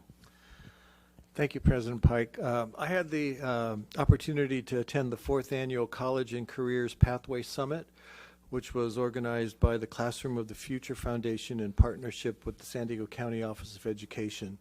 And basically what it was a summit in terms of business partners and educational leaders that were brought together to kind of discuss the future of CTE and where the state is going in terms of the CTE program, as well as what businesses are looking for in new hires. And it's always interesting to hear from the business perspective what they're looking for, and some of the things that were brought forward with the fact that as schools we're doing well in terms of providing the technical training, but it's the soft skills, and they push against the term soft skills and relabeled them essential skills. And those are the skills that deal with people-to-people communication, dealing with change, adaptability, working in teams, and things like that. And in listening to the fact that, you know, the impression was that schools aren't doing their job in that, I reflected on our restorative practices and our also emphasis on social emotional learning. And those are the things that really the businesses are looking for, and I think that we're on our way to meeting those needs. So I felt pretty good about that. Also heard some new terminology that I was not familiar with. We all are familiar with blue collar and white collar, but there's a new emerging workforce, I guess, called new collar. And those are the things that maybe haven't even been invented yet. So it was kind of kind of scary on one hand, but also kind of exciting on another. And then the fact that schools need to shift from doing things better to doing better things. And I thought that was kind of an interesting turn of that statement. And last of all, there was a speaker on blue technology, which I was not familiar with, but apparently it's an emerging field that deals with ocean-related jobs and opportunities. And I couldn't help but think of the Mar Vista Poseidon Academy, which probably would be great to take a look at this. And our team that was there from College and Career Readiness said that they would be working with the staff at Mar Vista High to look at that. And that's all I have. Thank you. I have two things for staff. First, I'd like to get a date. I've been told now that it's going to be in spring, maybe as early as March, for a CBOC and board meeting. We can have that, so the CBOC will have a better connection with us. And the second thing is that I'd like to know exactly how many openings we have for special ed teachers at this time. How many openings are we trying to fill? It could have changed when I was coming here to the meeting, but right now I believe we're looking between 6 and 7 folks for special education teachers. Okay. We've been working with our substitute pool, and then there's an item that didn't get pulled, but it's working with the County Office of Ed for interns also. Okay. Thank you, Dr. Glover. Ethan, did you have anything? I actually did. It's just an idea, but my attention kept drawing to the We Support Putting Students First from the State of the District in 2018. Are we having another one this year? Can we have another one? CAS can provide trainers for student facilitators for free. He's asking about the State of the District. Actually, Mr. Rubio and I were just having that conversation today. It's something we're discussing going forward. Okay. So That's we'll all. talk Thank with you more about that. Okay. Thank you. Okay. Let's go to F4. Dr. Jenny, do you want to introduce Raquel? Hi, Raquel. Raquel is our regional 17, region 17, 18? Actually, at San Diego Division, because I have 18, 17, and 18. Okay, so the San Diego Division from California School Boards Association, and we have a standing committee. We had an ad hoc committee on legislative action or updates, and so she's been working with our 2 board members as well as all of the South County board members. So we've asked her to come and just at the request of one of our board members, I think it was Mr. Solis, to come and make a presentation about what are the latest legislative updates to share with our community. So thank you for coming. Thank you for having me. And I do have some updates from the last joint school board meeting with the rest of South County school boards. Obviously, our legislative session ended on September 13th, so I do have some updates from then. And first, I want to say thank you to your board for actually having representatives on our Legislative Action Committee for the South County. We're using that as an example to other school districts and other feeder school districts to participate in legislative action activities throughout the state. And so this is one of the first that I've worked on here in San Diego, and I plan to kind of emulate the same plan that you guys had with the school boards in South County, in North County, East County, and in Imperial County. And so I have here are updates on the bills that we pretty much focused on as a committee. AB 39 by Mayor Succi. It would have established a K-12 funding target to bring California to the top 10 in the nation in per pupil funding. Later on in the presentation, I will talk a little bit about the state of funding in the state of California for school districts, but this would have brought us at least to the top 10. Unfortunately, it didn't pass this legislative season, but it's going to be a 2-year bill, so it's coming back for in January. Same thing with AB 760, transportation, COLA, getting an increase in transportation funds. We currently don't get COLA, and it's been affecting school districts greatly all over the state, not just here in Southern California or South County. We have this situation happening to every school district in our state. We need more funding for transportation, and this bill would bring that funding to us. The Assembly Education Committee pulled it because the chair had some concerns, so I'm going to bring it back again in January. They're going to bring it back and discuss it to make sure that they can get a vote to get that funding to the school districts. We also have AB 428, special education funding, also a 2-year bill. I know we had a lot of speakers today talking about transportation and special education. This is going to start up again in January again, so I'll have more updates for you as soon as the legislature gets back into session. But I do recommend that if anybody from the public or you as board members want to write on these bills to your local legislators, please do so. If you need language or you need help with that, I am more than happy to help with those efforts. AB 1505, this is a set of charter school legislation that was introduced. 1505 passed. It's on the governor's desk now. We have indication that since he was part of the negotiations between the groups of charter schools and school board members and union leaders, that this will be signed. But this would add significant regulations to the state's sector of independently owned, operated, publicly funded charter schools. It also gives you, the local school boards, more discretion in approving new charters and allows districts to also consider fiscal impact.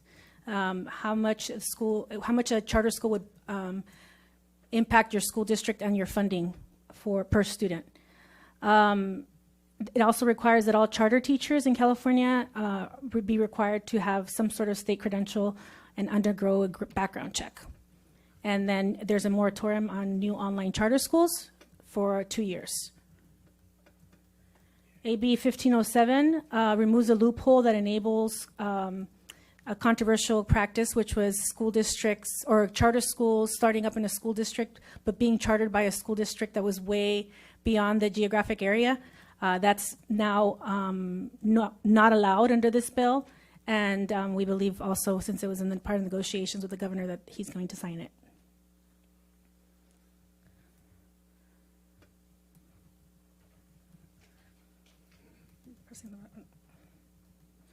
AB 48 was one of the key bills that CSBA was advocating for, and that is the Education Finance School Facilities Public Education Facilities Bond Act of 2020.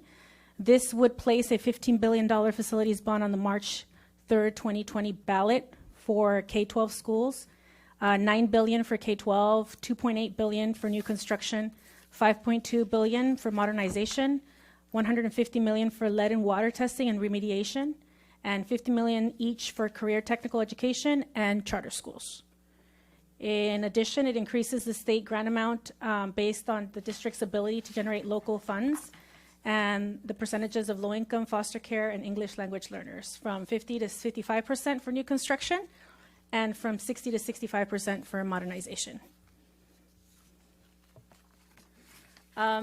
Some of the changes that are going to occur contingent upon the bond or the ballot measure passing is that the priority is given to projects that address fire and life safety issues, seismic deficiencies, and deferred maintenance. It also establishes a process to help small school districts in applying for funds and to access these funds. We found that a lot of smaller school districts don't have the ability to do that. They don't have, a lot of times they don't have facilities people on their staff. And it also provides school districts affected by a disaster like the recent wildfires with immediate assistance for temp facilities. Some other education bills that we discussed as the Legislative Action Committee and also as CSBA partners. AB 1303 by O'Donnell was the career technical education. It was going to be providing more funds to career technical education, and eventually it was gotten amended to extend the Schools and Facilities Civic Center Act direct costs, and that's the ability for school districts to recoup funds when they're renting out facilities to outside organizations. And that was to sunset this year. It's going to be extended to 2025, so school districts can still do that. AB 751, Pathways to College Act, is one of the big ones as well. It passed. It will allow school districts to administer a college entrance exam like the SAT or the ACT in place of the SBAC or any standardized test that the state requires in 11th grade. One of the big ones for that was the author argued that this would help low-income students because they don't always have the funds to take the SAT, and now the school district could pay for the SAT or the ACT and then allow them to take it during the school day. So it would make it more likely for students that wouldn't usually take the SAT or the ACT to take it and then realize maybe I can go to college, and open up that door for them, and make it a little bit more feasible for them to go to college. AB 331 did not pass this year. It's a 2-year bill, and that's the ethnic studies curriculum. Adopting an ethnic studies curriculum by 2022 was the year. It's been extended now, but it should be coming up to the legislation hearings in January again.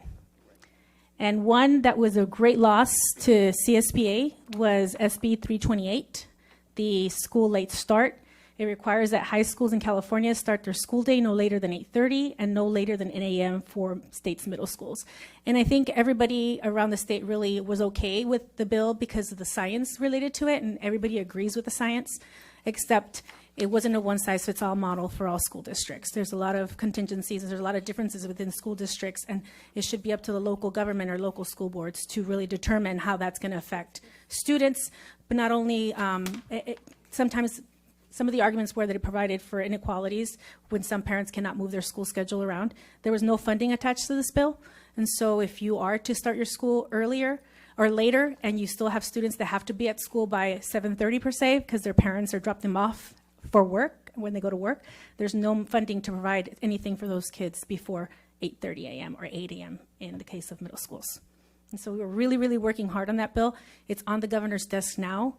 If you don't agree with it, please call the governor or send him a letter. CSBA did send out an email to everybody. There's a quick link you can click on, Click on the link and it'll take you directly to the phone number and the email of the governor to make sure that they know how it affects your school district in particular. Another effort that CSPA is ongoing, actually, it's not just one piece of legislation, but it's ongoing. It's the full and fair funding effort. We have a quote here from Governor Newsom during his State of the State address in February. Something needs to change. We need to have an honest conversation about how we fund schools at a state and local level.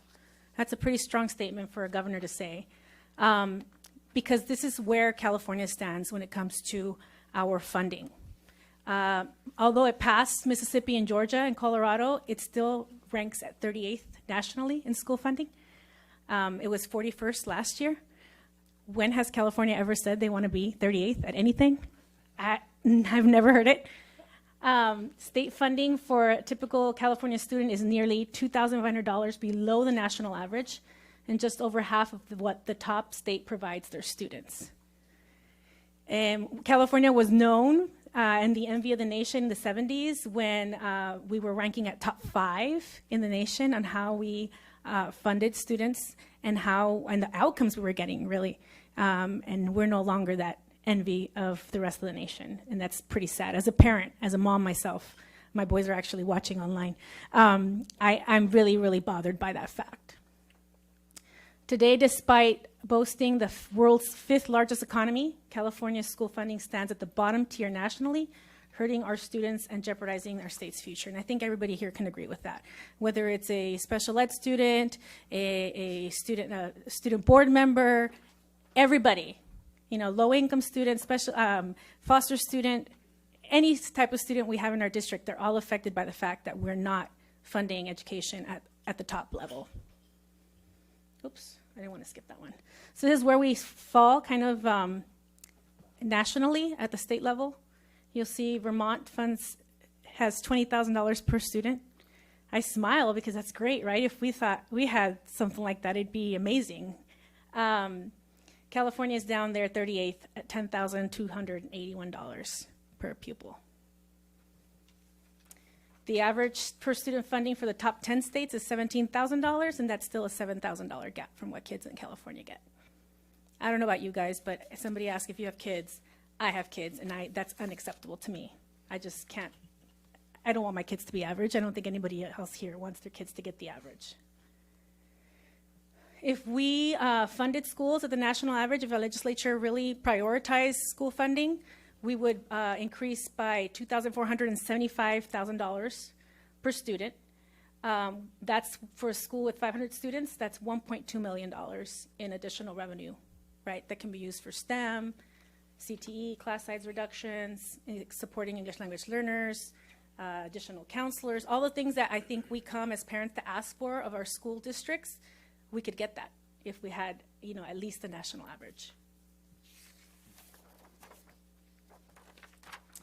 So I do plea for you to participate in our petition at fullandfairfunding.org. I know a lot of you have already participated. This board approved a resolution supporting full and fair funding. We are calling on the legislature to raise school funding to the national average by 2020, and then the average of the top 10 states by 2025. And it's doable. I think it's doable. I think if we are loud enough as a community and really gather together and collaborate and talk about what we want of our state legislature, they will prioritize schools and education funding. But we have to make sure that we're a strong, community voice together, and that we really keep advocating. And you guys have already taken that first step.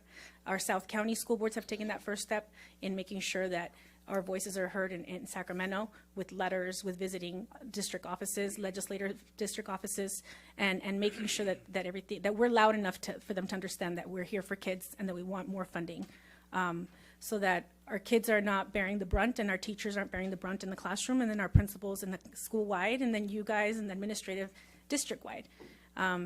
We're starting to see more and more districts in disarray, and it's because of the fact that we're not prioritizing education in our state. And the fact that we're just striving to be average, at least average, we're not even close. So if you have any questions, I'm here to answer. If I don't have an answer, I'll find it for you. Thank you. Questions? I just want to thank you, Raquel, and just for the audience sake, Raquel is a proud Montgomery grad Yes. and alumni from the district, so thank you for being here. Thank you. Mr. Solis. Thank you, President Pike. Thank you, Raquel, for coming and doing this for us. Thank you. With regards to AB 751, the Pathways to College, how would we as a district be able to use any data that comes out of? You'd have to, I believe it'd have to be a choice of the school district. It's not something that's pressed upon you that you have to do. It's up to you and your own knowledge of how it's going to benefit your student population. You should definitely look into that. Have your superintendent look into how 750, if you want to utilize 751 to open that door to make sure kids can take instead of the SBAC. I know that I got a lot of anecdotal just evidence when I was walking to schools, because my nieces are all high school students, and how they did not take the SBAC seriously because it didn't benefit them at all. It was just a number. They couldn't take it into college.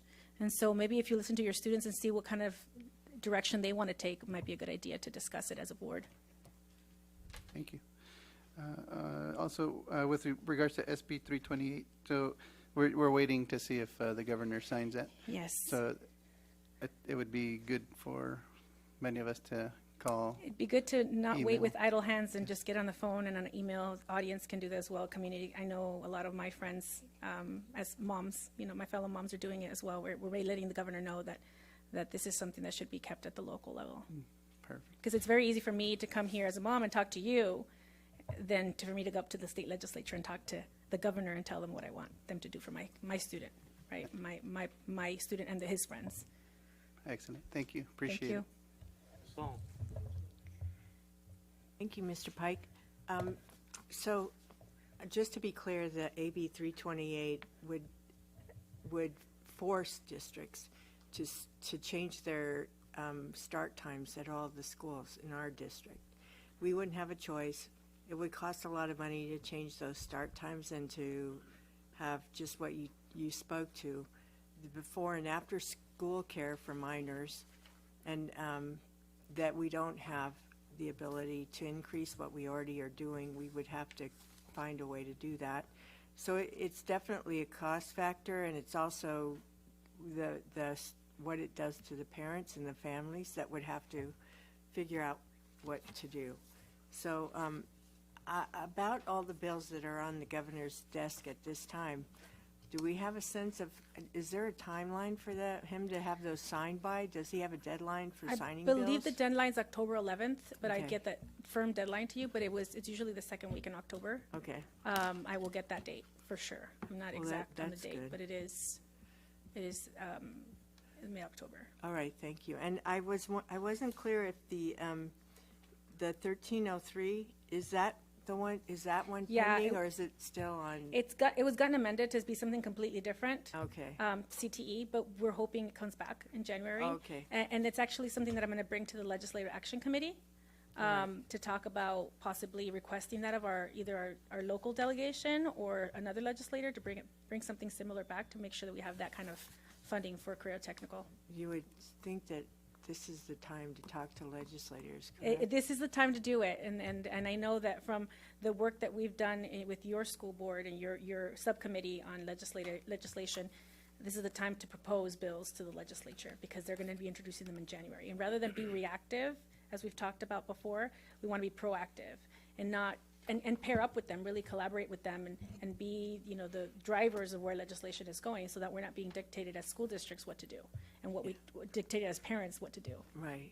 So thank you very much. Appreciate your time. Thank you. And coming to speak with us. My pleasure. Mr. Tarantino. Thank you, Raquel. You're welcome. I have a question about AB 751. In terms of the cost of the ACT and SAT as compared to the SBAC, is there a difference in cost? And if there is there funding attached to that bill to compensate that So the gap? funding attached is for assessment, and now you have the flexibility to use it on ACT, SAT, or SBAC. So that would be something you determine as a district and how it affects you, and depending on the number of students that you have. I couldn't calculate that for you off the top of my head, but it is attached to assessment. And so before that money was, that was attached to the SBAC, was just for the SBAC, but now you have the flexibility to use that money for assessment on SAT, ACT. Would students still be able to utilize fee waivers for the SAT and ACT? I'm not sure, actually. I'd have to look into that. I didn't look into that. I should probably look into it. Because that would be a help. It would be a especially help. if there's a gap. And the fee waivers are not many. No, I know that. I know It's that. very competitive. I know when I was at Montgomery, I did apply to some of those fee waivers, and they were difficult to get. But every little bit helps. Every little bit helps, and we want to make sure that the students have the ability to not have to apply for a fee waiver. They just get it from the assessment funds. True. And then in terms of the every year CSBA has a lobby day, usually in March. So are these going to be the priorities of that lobby day, a The ones coordinated effort to hit up the legislators? The ones that weren't passed this year definitely are going to be something that we'll bring it back for Legislative Action Day. But now that I'm in San Diego and I'm really focusing our efforts locally, we want to make sure that we visit our legislative offices here in their district offices, our legislators in their district offices. So I'm planning those visits as well for around the May revise. Okay. And if you'd like to be part of those, you can send me an email. Okay. And I'll make sure to include you in that invitation. We do visit our San Diego delegation with other board members from other districts that fall within the same Senate or Assembly district. And usually we come with talking points and we're prepared. I ask of board members to bring examples of how certain legislation would affect their school districts so that it brings more of a talking point for the legislator to defend our position on the Senate floor or the Assembly floor. And so we prepare for those, and I'd be more than happy to include you in those conversations. We do it through the Legislative Action Committee as well. Okay. Thank you very much. Thank you. Okay, thank you very much, ma'am. Thank you. Appreciate it. Let's try G1. We have Pulled by Ms. Hall. Okay. Yes, I see that we're bringing forward I know I pulled this item because I'm not sure that it's a necessary expense that we need to support at this time when we're still facing quite a deficit to resolve by the end of this fiscal year. So that's why I think spending $117,000 for I'm not sure why we have to pay the county to give us data that they probably would be working on anyway, but I'm concerned about this. It's a savings, but it's still $40,000 that we spend. That I would say that if I had been here the last board meeting, I probably would have voted against a couple of the items that were brought forward, just because I think we need to be more conservative at this time, this year, in our spending. That's my concern. Yeah. So just to be clear, this particular item in the past, for the past 3 years, we have paid $40,000 to be part of the core districts, but this year, the county office is paying for all districts to participate. So we're not having to pay this year for the next 3 years. They are paying for the district to participate, to be a part of the core districts. So this is actually a savings to our LCAP as opposed to a cost. No. There you go. Any other questions or concerns? Otherwise, I'll entertain a motion for G1. Move to approve. I'll second. Collier? Yes. Hall? I'm still not really convinced that we need to do this, so no. Solis? Yes. Pike? Yes. Tarantino? Yes. Motion passes 3 yes, 1 no, 1 absent. Okay. G2. This is a report. Dr. Can we Alvarez. take a break before we start on this? Can we take a break? Sure. You want to take a break? Thank Let's you. take a break.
Tarantino.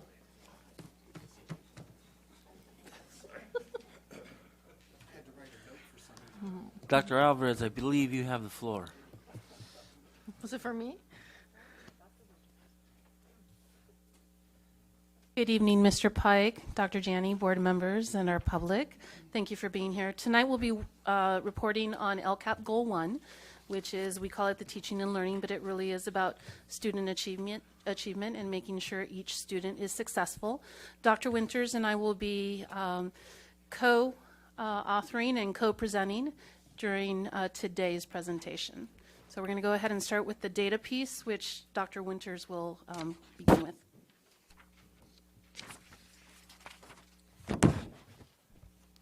Good evening, President Pike, Dr. Janney, and board. We're excited to present tonight on our status of LCAP Goal 1, and want to keep in mind as we go through this sort of update from data from 18-19 school year that really we'll see in this data strengths and weaknesses, both areas where our school district is thriving and areas where we need to look a little more deeper, more staff analysis and details to find out how we can improve some of these outcomes. And we start by looking at the LCAP Goal 1 once again, which reminds us that it is about teaching and learning for college and career, but we want to focus on that each student phrase, which is really a hallmark of our district and all of our LCAP goals. And so the data we're going to present tonight, when possible, we are going to present data that focuses on not just district averages, but student groups of all kinds, so we can see whether or not that goal of equitable student outcomes is being achieved, where it is being achieved, where it's not. So we jump right in with English learner reclassification rate. And you can see here that in 16-17 school year was the last year we used the CELT test as one of the criteria for English learner reclassification. So the LPAC test has now been utilized. We took it for the second time in 18-19. And you can see that rate kind of hovers around 10% normally. This school year, we'll be reclassifying students first semester. Right now, we know there's about 350 kids who qualify. This semester in January, when we get new grades, we'll see another group of students qualify, mostly 7th graders who we can't consider because we don't have grades yet for them. And so we're on track to be, again, somewhere near 10% this school year at this point. So for A through G completion rate, we look at this college career marker. We do not have 18-19 data yet. We have this preliminary data, which is not complete. But you can see this data shows very similarly to other data points where we stand with both the county and state average. So we tend to be just below the county average in several metrics, including this one, and above the state average. One student group for which we show really positive trend is our socioeconomically disadvantaged students who outperform both the county and the state. And I think this is really a critical point to make. In fact, there was a study just put out today by Stanford that showed that the number one factor that contributes to school student performance is poverty, even more so than ethnicity. And so here's an area of students, one of the greatest needs in our state and our country, where we're showing gains better than both county and state. Another student group that is a tremendous focus for Sweetwater and across the state are students with disabilities. Their A through G rate, as you can see, is more typical in that we're just a little bit below the county average, but well above the state average of students with disabilities who are A through G completers. So another area of great strength in Sweetwater is the seal of biliteracy. You can see our percentage of seniors who are completing the seal of biliteracy, been as high as nearly 20% a few years back, but well above the state and county average. And I'd be remiss in not really saying this is really a K-12 success story. In our feeder districts, each one of them has strong dual language programs, Chula Vista, National City, South Bay, and San Ysidro. I think those contribute to our students who perform and become biliterate by the time they're seniors. So that's something we need to build on. It's an asset about our South County that I think bodes well for our students as they go into the workforce, go into college. So it's something we need to build on as we move forward. So this data I need to talk a little bit about because it's inaccurate, number one. And so let me tell you, I dug deeper into this data when I saw the drop last year. And it's a little complicated data. Students turn in this federal application for student aid, and there are deadlines across the year. The state deadlines are in April. But students can tune that in for federal grants at any time after that, even up to September of their year entering college. So those first 3 years, we looked at, when I looked into how that data was presented by me, I saw that we looked at the data every time and how our students had turned it in by April. But then last year in the 17-18, when I presented it to you, I found that I could get the September update. So that jump of 10% is a little misleading. It's because we looked at data 4 months later and saw more kids turning in the applications. So I didn't discover this year until I presented this data that I did not do that for 18-19.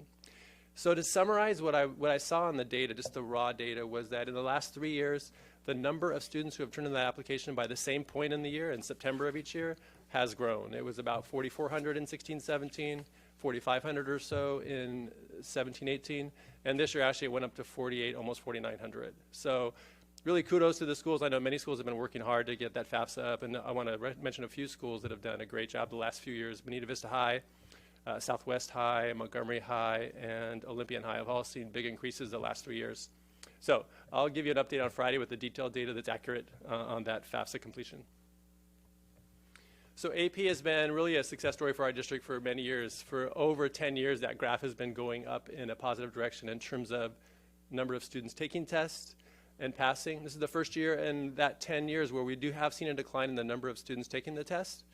But you'll notice that actually the number of students passing the test in green is higher. So even though a few less kids took tests this year, more passed, which means the percentage of passing is increasing. In fact, that's the highest percentage rate we've seen in over a decade. So positive trends, despite the fact that the number of tests taken last year did see a slight drop. Another way to look at that data is in terms of individual student data. So you see most of the kids who take AP tests take either 1, 2, or 3 tests. And a few kids take quite a bit more. I always wonder about that poor kid who took 10 AP tests. But you can see, though, in terms of the overall number, that over 7,000 students have taken at least one AP test last year. So LPAC. LPAC, I said last year was year 2 of LPAC. And you can see the overall trends show an interesting and surprising drop in the students who performed at the highest level.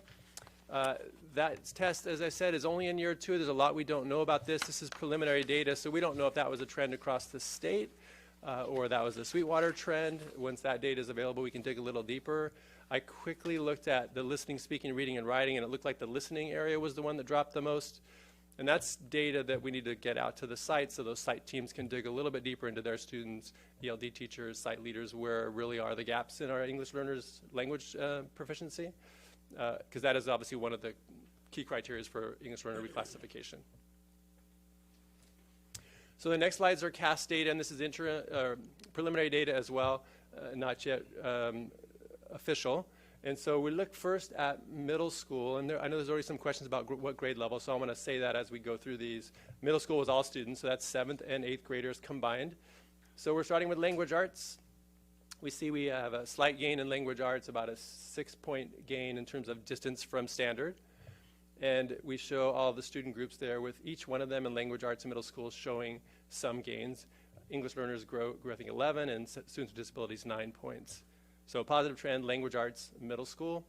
Then if you look at the ethnic groups, you can see how they're broken down and they perform, with our largest ethnic group being the Hispanic group, which kind of mirrored what we saw overall, a 7-point gain.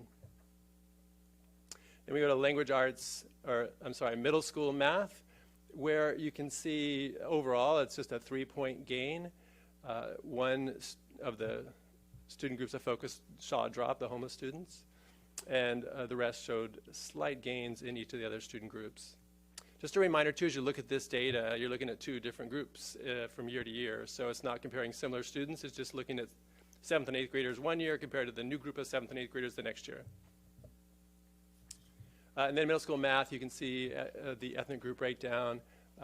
Some gainers and some went down, and some stayed static. So that's middle school math.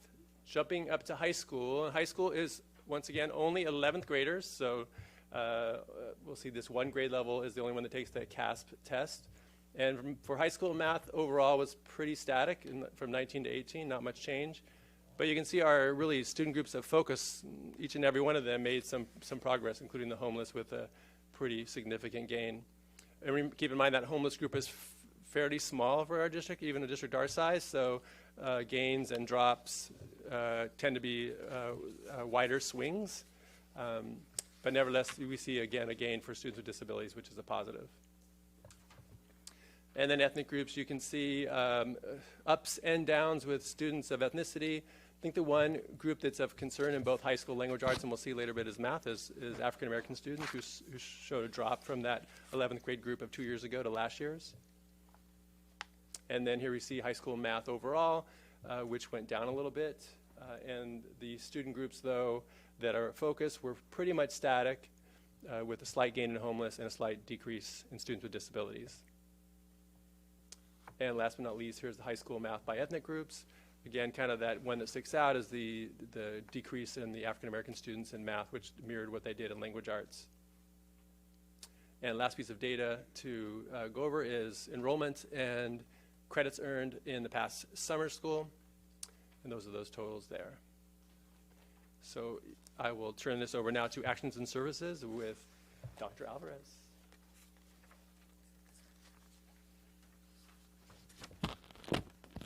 Good evening again. So the actions and services within the LCAP are the services that we provide to our students and our students that have the most need within our district. But within that, we also provide some professional development and supports for teachers and classified staff across the district, as with other staff. We have worked with student site leadership teams. We believe that the capacity building that occurs through site leadership teams is what's going to drive our district to improved outcomes for students. The most important person in a school is that teacher, the teacher working with students.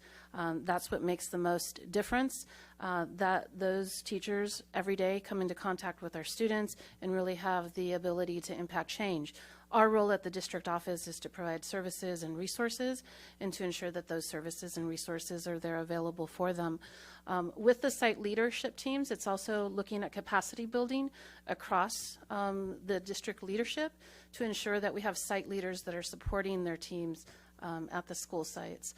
So with that, we've done some leadership development, which includes the learning and equity walks, where we visit school sites 4 times a year with a very specific purpose. Through Dr. Fulcher's office and with teaching and learning in conjunction with all the assistant soups, we've developed a protocol to address learning walks and looking at equity audits for our schools and what are the greatest needs based on the school site data. So we do that 4 times a year. We talk very openly about the data at that particular school site. The principal and the team presents what they're doing in order to address their highest needs. And we take that opportunity to learn from each other. Along with that, we're also implementing, and we have for the last year, Sweetwater's Principal Network, which is really about collaborative efforts between principals to principals, co-facilitated with our leadership team at the district. Our TOSAs have worked very diligently in conjunction with site teachers to formulate and create our instructional guides, which are aligned to the curriculum standards and state Common Core standards for each of our subject areas. They are a work in progress, and it's a dynamic work in progress. The more that these instructional guides are used at school sites, we get feedback from them, and we're making changes as we go. But it's really to ensure that this viable curriculum across the district is being implemented. Site curriculum specialists in English and math have been utilized this year. In the past, we had them in the 4 core content areas. This year, we focused on ELA and math. But it really is, once again, to build the capacity and to help support teachers at the sites. We have induction, which is through professional growth. And they support our newest teachers, which really, if we can impact the professional development and growth for our newest teachers, and we ensure that they stay with us, that just only makes our organization much better in terms of supporting them. And then we have opportunities for classified and certificated other forms of professional development. So we focused as a district in the last 2 years on the Sweetwater's essential elements of effective first instruction. And it's really our process to think about teaching and learning, both from the educator side, but also what's happening on the student side. We looked at 6 areas. They include the teacher beliefs, the social emotional learning, the classroom culture, student learner outcomes, what we want students to know and to be able to do, those types of engagement strategies that we use in instruction, assessment for learning, how do we know what students are learning, teacher reflection and teacher beliefs. Hattie in 2008 said when he did his 800 metadata analysis about what impacts students, and it's really about teacher relationships. That's the #1 impact. And so when I mentioned that emphasis on social emotional learning occurs both in SLT and at the site level, our professional development that's been co-created by Dr. Fulcher's office and by Teaching and Learning infuses social emotional learning. This year we've looked at designing 3 major areas for social emotional learning that we want teachers and staff to be aware of. Is really, how do you have that welcoming environment in your classroom? How do you improve and engage students in effective instructional strategies? And then how do you have that optimistic closure? We want to make sure that students feel welcomed, they feel that they are part of the learning, and that we have opportunities to measure what they're doing. So that's kind of the what. We've been in SLTs discussing the how. We've been using a learning team model, which is really a PLC, but focused on the learning and looking at data. So over the last 2 years, we've really focused on this within our site leadership teams. So the other areas within teaching and learning is, one of them is curriculum and instruction. As I mentioned before, we did the instructional guides for all the content areas. There are some that are more highly developed than others. For example, in the sciences, we're still working on those. We are working with our science teachers to ensure that we have really practical supports in these instructional guides. We also focused last year on English language development. Part of our project with the California Reading and Literature Project through UC San Diego was to ensure that in every single classroom, English language learners were being addressed in terms of their language acquisition needs. We believe that if we can serve our neediest students and students that need that language assistance, we are more likely to target all of our students. Additionally with that, this department is also working in terms of aligning not only our high school graduation requirements, but what is the outcome of our student transcript, along with what's the curriculum that's happening in the classrooms. So all those 3 pieces have to align in order for us to ensure that we're meeting the academic standards that we're required to in order for students to graduate, in order to be prepared for either college or career. And then we've talked in the past, and I know that this has been a discussion for the board, and certainly questions have come up from the public in terms of adoptions. We have done textbook adoptions over the last 4 years. We certainly have not adopted every single curricular area that we've needed. In order to adopt all the curriculum that, or all the textbooks that we need to become completely current, and once we buy a textbook, that textbook is no longer current, it's about $22 million. So we've been looking, each year we've done increments in 14, 15, our math curriculum was purchased. We've also done all of our APs within U.S. history, AP Push, those types of AP classes. All of our ELD curriculum or textbooks have been adopted, but we still have many more to do. And so we have a plan that will be coming to the board so you can have that update and look at what priorities are for the district. One of the things that we did, as Dr. Winters mentioned, we support credit recovery and summer school. This year, as you know, in the summer, we had 3 sites that offered summer school. So in the past, we had tried to be innovative in terms of how to increase the number of students that could not only attend summer school, but also finish and gain credits at the end of summer school. With the budget realignment, we did have to think a little bit more strategic, and so we focused on our 11th and 12th graders, and we targeted our 3 schools so that students would be funneled into that, and that would help save some resources, but at the same time still maintain the supports for the students at those sites. So we had summer school this summer at Bonita Vista High School, Sioux High, and remind me, and Montgomery. Those were the 3 high schools.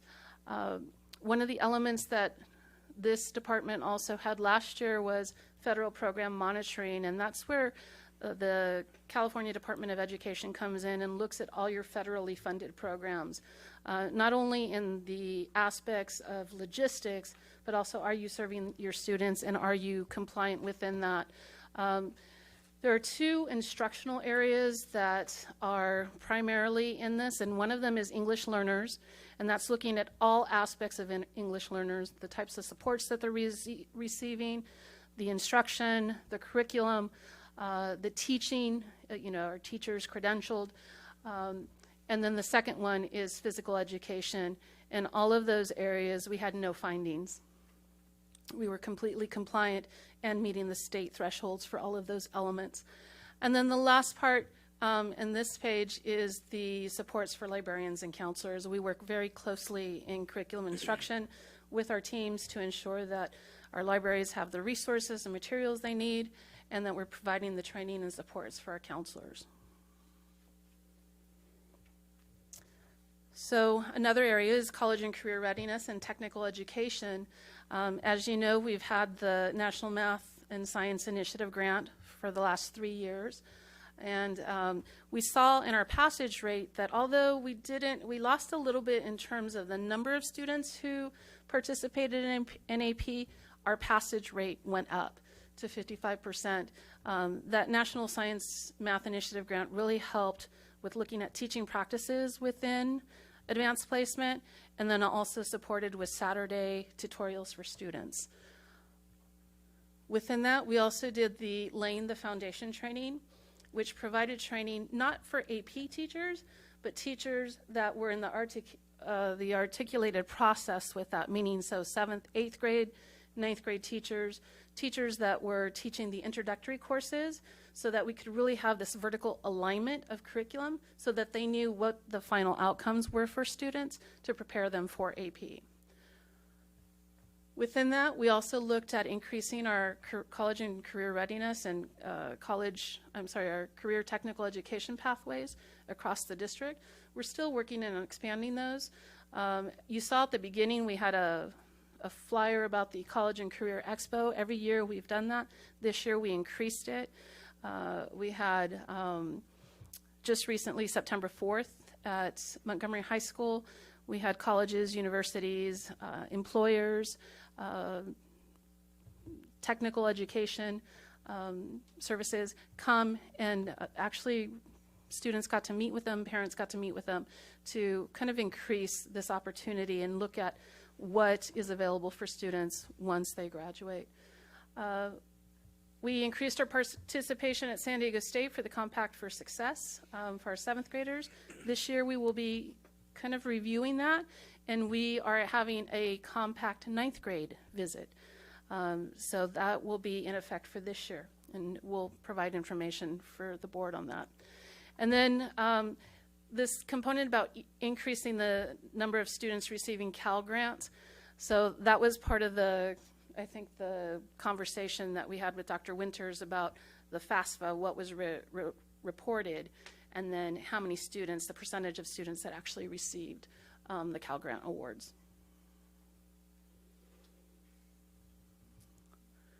So one of the measures that we're looking at in terms of the career readiness indicators is looking at how many of our students actually take a full completion of the CTE requirements, and that means taking 2 courses, an introductory and a capstone. So we increased from low 800s to about 1,000 in those areas. We still need to do some work in making sure that our students are taking the courses in correct sequence and that they're taking the same strand of course. So we're working on that. The other thing that we have done is that we do have dual enrollment classes across the district. This system here that's called CATMA, the Career Technical Education Management Application System, is a way for students to actually receive the dual credit. And so last year we had 520 that were enrolled in that dual credit. The previous year. In 18-19, that rose to 1,478 students. So it's a very strong concerted effort to make sure that our students actually receive the dual credit. So we have sufficient courses at our high schools. Every single high school has dual enrollment courses. Some have more than one each semester. And with those credits, students could finish, from here with actually about 10 courses that they could take. And so those would be credits that would be transferred to CSU and, of course, to Southwestern and community colleges. We've also increased our UCSD acceptance from 170 to 263. We received a career technical education grant that's implemented this year, that will be implemented. We're still working on that. And a K-12 Strong Workforce Grant that will support our students in looking at a 10-year roadmap for career and college. And then we continue to work with competitions for our middle schools with underwater robotics, and then middle school robotics for everyone, Robotics League. In the STEAM area, as a reminder, we were awarded a Department of Defense STEM grant, and Eastlake, Rancho Del Rey, and Olympian High School provide activities for our students. Primarily, we're looking at students with schools with high military dependence, and they do a lot of outreach activities with our students. So far this year, we mentioned it earlier in one of the board meetings, we had a Naval Officer Day where students were able to experience all the careers and opportunities that were provided through military. We have a robotics team at each school. We continue to have VEX robotics. As you know, our state championships were offered here and will be again in February and March. And we continue to conduct our Math Field Day, the Sweetwater Solar Sprint, as you saw before, cybersecurity camps, and other types of STEAM activities that we provide our students. Dan, do you want to talk about this one? Sure. For Ed Tech, really we've had 3 goals of focus over the last 3 or 4 years. And the way that we deliver that is through site tech teams. There's used to be a BLS at every school. There is a librarian at every school, and there's usually an assistant principal that kind of oversees the work at the school in Ed Tech. And those 3 goals are listed there. One is a learning management system. School can choose whichever one they want to use, but we help focus them on using one consistently across their school. The second one is digital citizenship, which should be done at every school. We have some schools farther along than others. There's curriculum provided by Common Sense Media that, for example, at Rancho Del Rey Middle, they've done a great job of the librarian there, Alex, I can't think of his last name, but he's the one who's set up that program there so that every one of the students has access to the digital citizenship curriculum. And the third one is really about pedagogy, which isn't listed there, but that is our third goal in Ed Tech. Whatever we do with technology ought to be connected to pedagogy. I'm not a believer that just add technology makes learning better. So teachers need to be real thoughtful about how they use the tech. And that's why the work we're doing now is really embedded with curriculum and instruction. How can we deliver effective first instruction? And when technology is added, how does it make learning better? The last one, which is mentioned there about textbook integration, one in particular, the ELD curriculum is done all through Canvas, the Cengage platform gets delivered through Canvas, and those students have access to a full digital curriculum. Other digital curriculums like CPM, a lot of the AP courses are done online, and one of the reasons why I think the AP courses were chosen as the seniors to get devices was because a lot of that content is available online.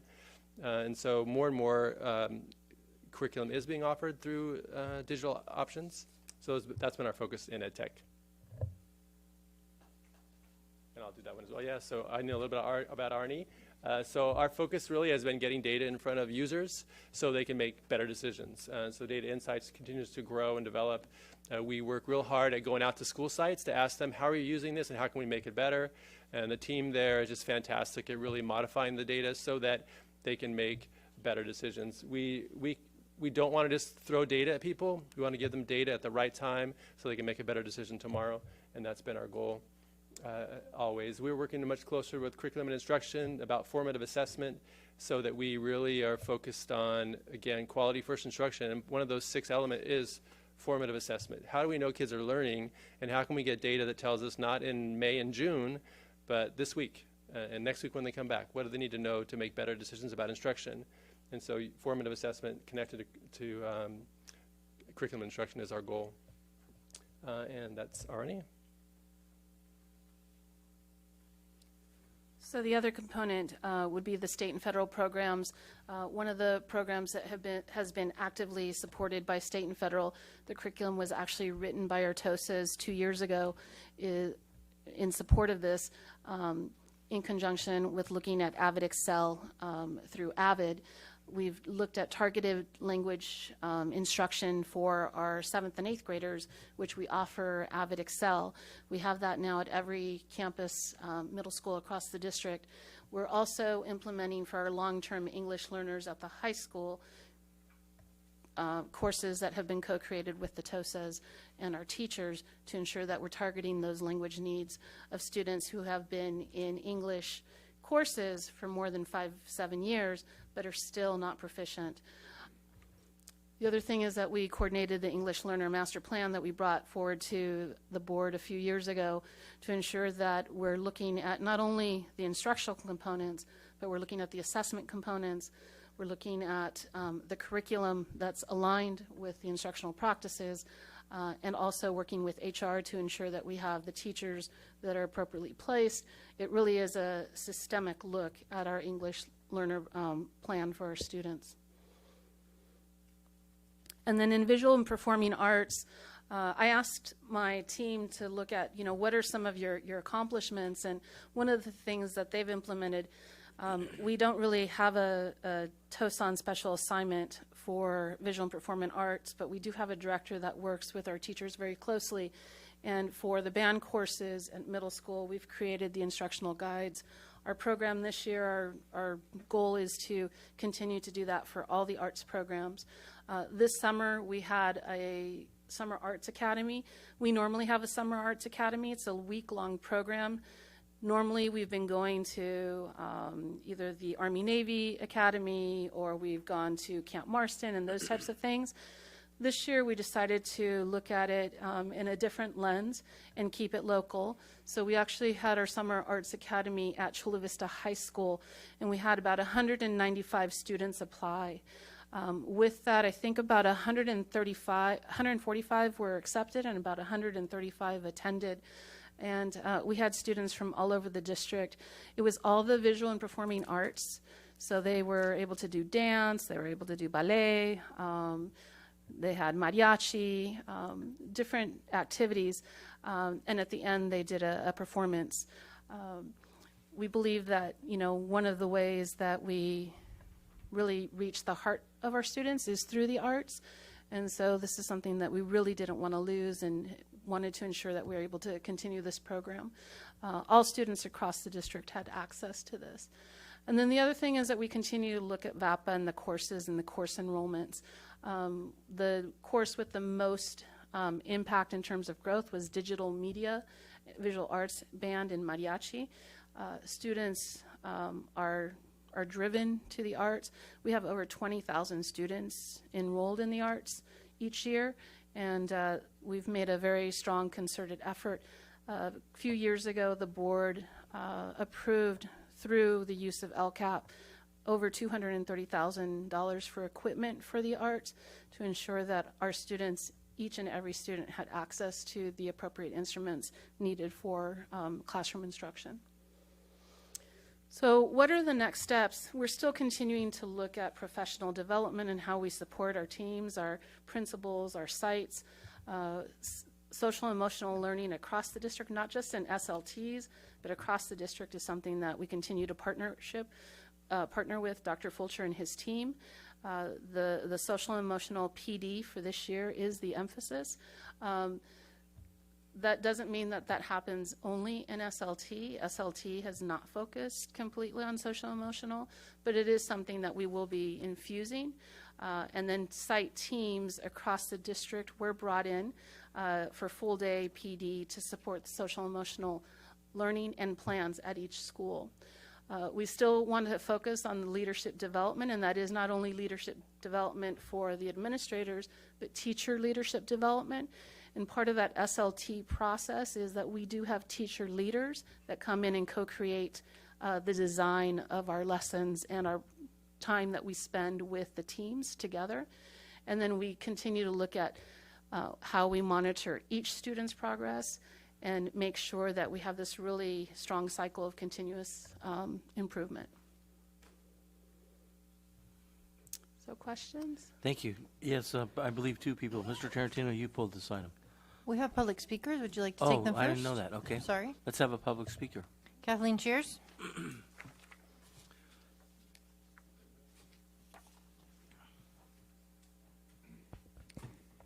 With no disrespect meant to Dr. Alvarez or Dr. Winters, do you realize the number of reports such as this I have read over the past 11 years?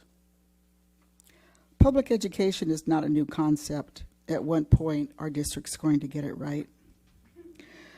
Looking at the data, we have a long ways to go. If you could follow me, I will give you page numbers. Beginning, I certainly hope TOSAs were not used to draft this presentation. Page 4, we dropped by 3+ percentage points, but that was basically kind of like just glossed over. Page 5, there's no data regarding the socioeconomically disadvantaged. Why? Page 6, special education. There's no data on that either for 18-19. Why? I shudder to think what next year's is going to show. Page 7, seal of biliteracy, little growth.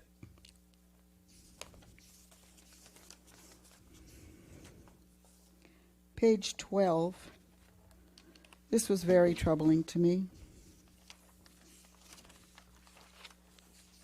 Bear with me. I should have taken out all the pages I didn't have notes on. Page 24, I just really don't understand this. After page 24, I just don't get this. After all these years, you're attempting to define the how. You don't know the how yet? How many millions of dollars? According to an email I was sent, what was stated at the last board meeting regarding textbooks did not ring true. Additionally, I'd like to say, I thought that IT was supposed to take away the textbooks. We're spending $22 million on new textbooks. Then what do we need computers and laptops for? What are we going to do? Are we going to stick to paper, or are we going to go to computers? Look, I'm just a community person. I'm just a taxpayer, and I'm torqued. I mean, I am torqued. That means pissed. What about on page 26? What about the trades? CTE. This is exactly what Mr. Segura and I spoke about.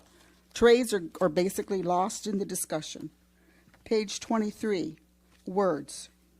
What is happening in the classroom is driven by the lack of classroom resources, money, which is completely contrary to the what. Teachers are what these kids need. You got to bear with me, Mr. Pike. I never do this, you know that, but I'm on a roll here. I've got to finish, but I'll make it real quick. Okay. The next steps, rather than all of these word steps, graphs, goals, let's consider the fundamentals. Quality education, quality educators, current textbooks, classroom resources, aids, and tutoring. continued leadership development. My tax dollars should not be going to teach principals how to be principals or teach teachers how to be teachers. Maybe the new ones, yes.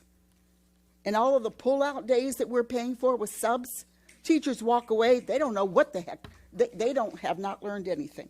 In closing, I know you like those words, in closing, on the issue regarding the federal program of Title I, at the beginning of the school year, all school site councils were advised 30% of the Title I monies would be held back by the district. At this month's school site council meeting, we learned money still had not been released. They would hopefully be released by next month, which gives us barely 1 month to decide how we're going to spend those monies. Follow-up questions. Will the entire 30% be released? If not, why not?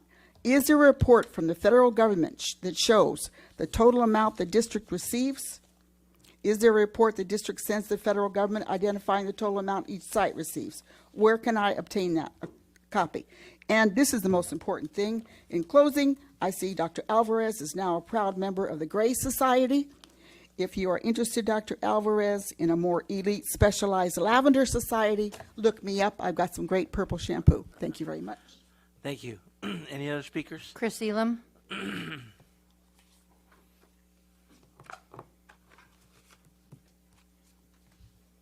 Thank you for making my point on why our kids need laptops, because all the curriculum's on it.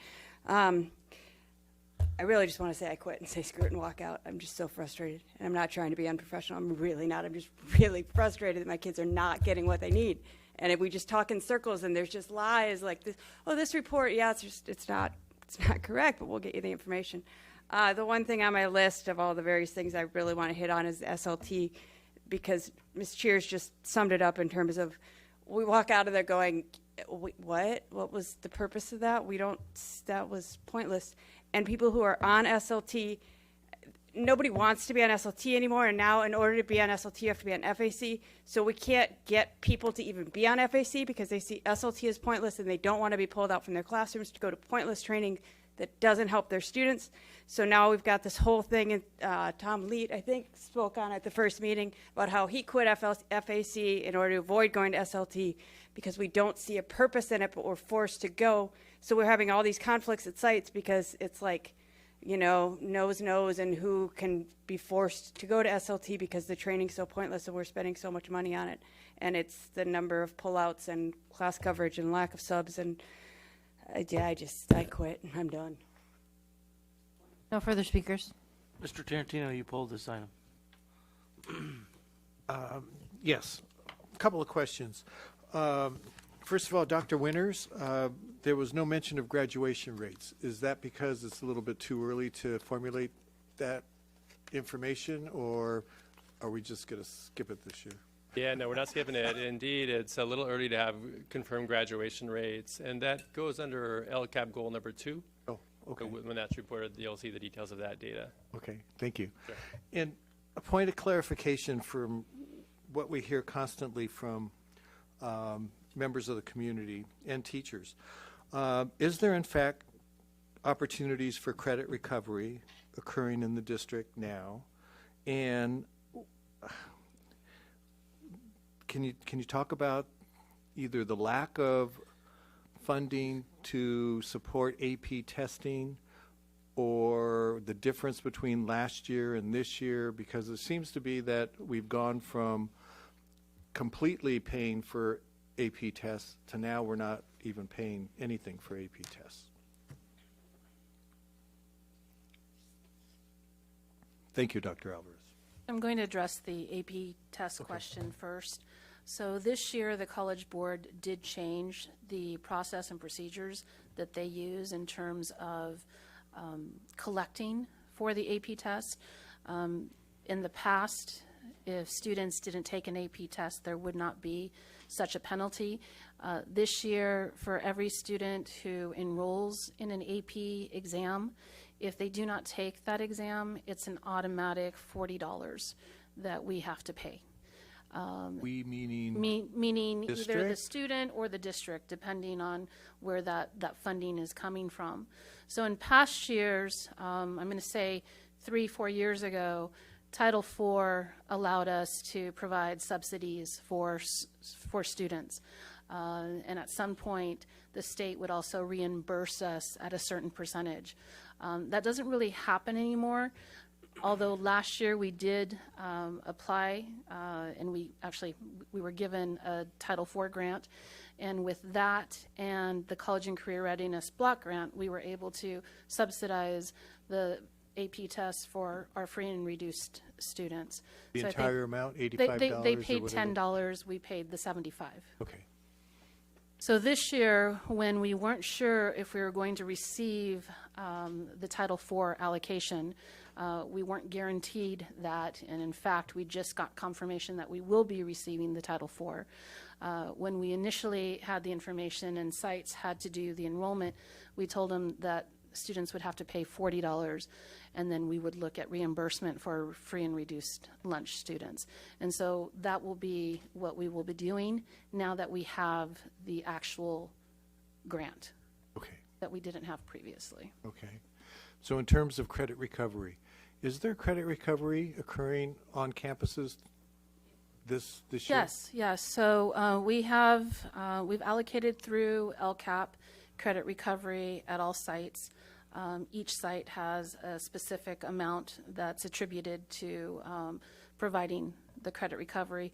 Schools and, I think within their teams, they're deciding what's the best route to do that. And I'll give you an example. So we have National City Middle School, which instead of having credit recovery, they look at a mastery process for their math courses, where students continually through their classrooms look at competencies and are able to master those competencies once a month during PLC time, where teachers have agreed to meet with their students instead of as a PLC, because at middle school they meet 4 times a month, once a week. And then there are other sites that have chosen to do other models, but there is credit recovery available. We also offer Apex courses that students can take, and we're working with each site to coordinate or have a coordinator for Apex that will help support with that. And so each school is creating that model for their school site. And then, of course, summer school is one of the biggest areas where we offer credit recovery. And if I'm not mistaken, the coordination of the Apex was usually done under the guidance of the coordinator of the learning centers, and now they no longer want to do that, or that role has been taken away from them, or So what happened? I think there's been a transition of that role, and so sites are going to be designating someone who will work in that capacity. Is it a paid position? Yes. I think that's all I had. That's Thank it. you. Ms. Hall, you pulled this item.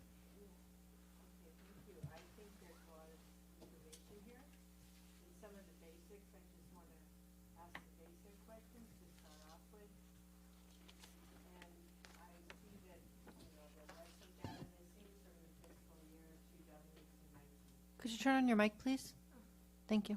So could you please, if you don't mind, kind of walk us through the cycle of when the tests are taken, when the results are provided, how you gathered that information, from what source, and Great question. Yeah, so this one, and answer your question, the reason why we put that there, the preliminary data, is it's not final nor official for the A through G rate. And so we had enough basic information to see what all of our students did, but the next 2 slides, which have nothing, is because that data is not, we don't have the ability to look at the student demographics yet on that data. It's provided to us. It's a CalPADS report we send up to the state, but they verify it and get it back to us usually in around November or so. So for those 3 slides on A through G completion, it's because the data has just not yet been validated by the state. so you have the data originally before it goes to the state, Correct. and they may come back to you. What has been your experience in the past couple of years with the data? Has it all cleared through? Yeah, or it is tends there- to be mostly correct. There's usually some anomalies that get cleaned out by that data validation process. But again, it's because it's not complete, we don't have the ability to show that. So what kind of, give us an example of what might not clear through? What would be a reason? That really doesn't come back to my office. It goes back to IT and the person who oversees CalPADS reports, so I can't speak to any specific examples. Okay. So I understand the dynamics sometimes at the state level when it comes to IT and right. systems and uploads. Like some of the kids who may not be in the cohort, for example, they may do some analysis that show that depending on when they drop out or move out of a school, they could go to another district's cohort. They may go be charged to another school within our cohort or our district. So again, that analysis is done by the state. All right, I understand that. Good. So when you're looking at the graphs and their fiscal years, those are the years that they were actually taken in, not when they were released. Yeah, and I'm not sure I'd use the term fiscal year. I would use the term school year. So those are all part of the 18-19 school year or 17-18 school year. Well, I always think of it as a fiscal year. You finance people, I know how you are. Sorry, that's how I work. That's how I'm wired. It's all okay? good. They're very closely aligned, but not exact. Well, yeah. So the other question I had was on one of the slides where it's got like totals in the middle of the graph. So I think that was on slide 9, page 9. Yeah. Yeah, so what does that represent? So the legend at the top is the key. So for each year you have blue bar, which is the test taken, number of tests taken. So that would be what, the totals at the top? Correct. Okay. And the green would be the test passed, number of tests passed each year. Well, I'm trying not to assume that I get it, so I want to make sure. No, that's thank you. what It's okay to ask that. Validating the information. So, Fair question, yes. So I think what we're looking at is when you're talking middle school, that assessment is given in 8th grade? Correct, both 7th and 8th grade. So the first CAS middle school slide. So yeah, that test is given to both 7th and 8th graders each year. So what is not given to 7th graders? Is it? They get both language arts and math, so the 7th grade and 8th grade get both tests. It's in high school where you see less students taking the test. 9th and 10th grade do not take the CASP. 11th graders do, and 12th graders do not. Okay. And then we can talk about science, because science is coming soon. It's not official yet. They did a pilot test last year, and I think this year is the first operational year of science. Science will be given once in middle school and once in high school. In middle school, it will be 8th grade. Wait for this. In high school, it could be any grade before senior year, and we had students take it in 10th, 11th, and 12th last year. They have to take it once in high school. So that will be not really grade level dependent, but it will be a high school grade depending on when we decide to give it to them. So I think I was misinformed because I thought we weren't giving, you know what I mean, the state level tests were not for 7th graders. I thought it was 8th grade. Yeah, you were misinformed. That is indeed correct. They still do take it in 7th. In recent No, it's been time? consistently all through 7th and 8th grade. Since when? I thought with the SBAC or whatever this. SBAC has been 3 through 8 pretty consistently for years, yeah. All right, so that's something new for me. I appreciate it. Sure. On slide 21, how many students enrolled in summer school completed their courses? So that is the number of kids who were enrolled, which was 5258, and then credits 5566. So your question is, how many students were enrolled? That would be the first number, right? No, how many that were enrolled completed their courses? I have that data, and I have to look at it. I can't, off the top of my head, give it to you here, but I can get that to you. So let me interrupt for a second. Yeah. So students that enroll through the end of the summer school at least get 1 credit.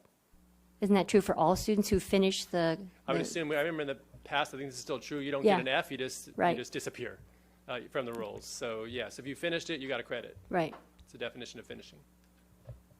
So all of those 5,258 students who enrolled got at least 1 credit. Right. I don't think that's correct. Okay. Because you might have half of them drop out and they'd still, maybe they had more than 1 credit because they had more than 1 course during the summer school. Could you do that? Can you have more than 1 course during summer school? I believe you can. Yeah, that's why the So number you at the could bottom is have two bigger. credits. Yes. So if you had 2 credits for everybody, it'd be more like 10,000 credits earned. Wouldn't that be correct? If they all got 2, that's correct, yes. Right?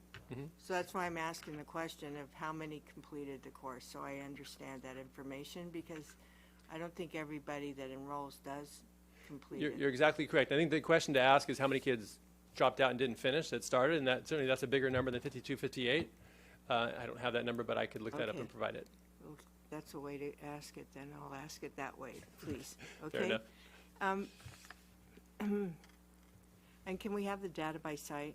Or, we held summer school at 3 high schools. Correct. But more than 3 high school different schools sent kids to that, Absolutely. right? So do you have data that tracks back to the school where the students normally go to school, and where, how many kids from each of those different schools went, enrolled and completed and earned credits? Absolutely. Okay, and then how did they get to school during the summer if they weren't at a school near their home?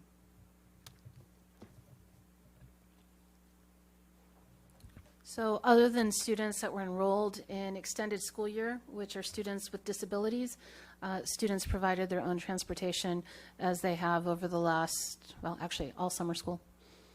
Okay.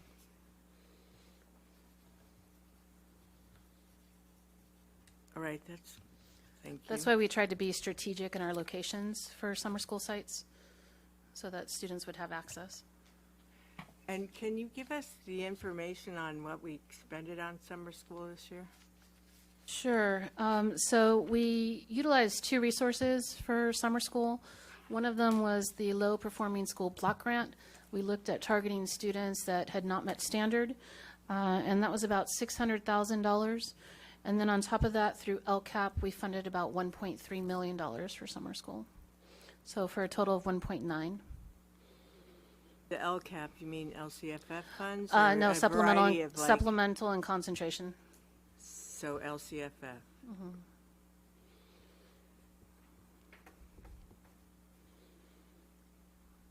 And the low performing block grant, do you know what resource code that is? I don't remember off the top of my head, but I can provide that for you. I have it in my notes. I don't have it with me. Okay. On slide 25, are instructional guides available on the district website where anyone can access them? So they are available on the district website. It is not where anyone can access them. You actually have to have a Canvas login, Okay. which is the repository that we utilize for curriculum. Do parents have access to Canvas? Not logins? to the teacher component of Canvas. So- If they're a school site that has Canvas, they can use it for their grades and for classroom management, but not for the educational, the instructional piece for teachers. So there's nowhere to get or to see what the guides are, to see if there's a time frame for certain, subjects or. So there's not necessarily pacing guides, which I think is what you may be referring to. These are more instructional units, so a little bit designed differently than what would be pacing guides. So the instructional guides would be something that the teacher would be able to kind of put in a succinct syllabus or whatever that they provide to parents at the Definitely. beginning of It's the a year during resource for the open teachers house to or whatever, utilize. and provide maybe in their Jupiter grades information or whatever, they would have a way to provide to parents some of the information so that parents understand where their students, what the expectations are for students during that course, and where they could get the pacing guides from the district. So based on the syllabi that I've seen at school sites, teachers do list what their units of study are. They also list their expectations for grading, for Right. all those I've seen elements. all that, too. So I would assume in the ones that I've seen, those elements are there. And I know that principals work with teachers to determine those elements that are needed. Thank you. And if you don't mind saying again about the pacing guides, are those So standardized pacing, and we available? don't have pacing guides at this point. Are they frowned on? They're not frowned on. These instructional guides are more interactive. They really look at providing teachers with resources and tools, primary documents, what standards should be covered. We're looking at some essential standards. I mean, when you look at Common Core for each subject area, there's 1,000 pages of standards, and so we're trying to identify some of those key elements to really make it more user-friendly for the teachers. And we keep on getting feedback from the teachers, so these will be evolving. Okay. Just before you go on, the resource for low-performing students block grant is 7510. All right, thank you. Mm-hmm. Okay, on transcripts, the same slide, I believe. Right? Mm-hmm. I remember when we were hounding Dr. Delicazada about the transcripts and IT and the whole system of that we were working to get a transcript that was similar to what had been available before the new system came out. And part of it was a challenge of mapping courses to various what do you call it?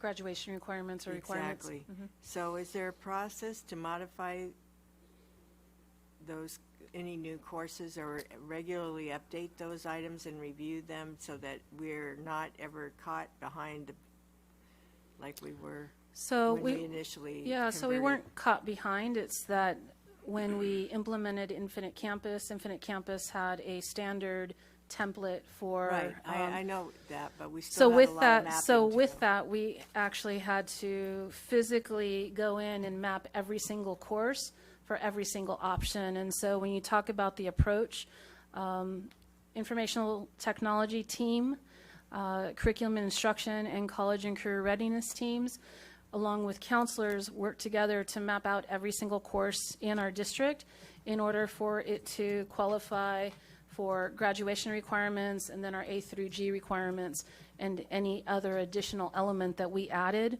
within our customized transcript. And so we do that on a yearly basis. As we approve courses for following the subsequent year, we ensure with that team that those courses are mapped out appropriately. Thank you. And do we have a board policy on how that's done annually, or? So I mean, I'm kind of asking, Yeah. do we have is it codified somewhere in So administrative regs? Or so our board policies and ARs do guide our work. There is a specific board policy that talks about the insurance of alignment of content, graduation requirements, and college entrance requirements. And I have that board policy at my desk. We have others that also really look at codifying what the curriculum is in each of the content areas. And those are separate board policies for each of the courses or each of the content areas. So we do have policies that support that. So I thank you for that.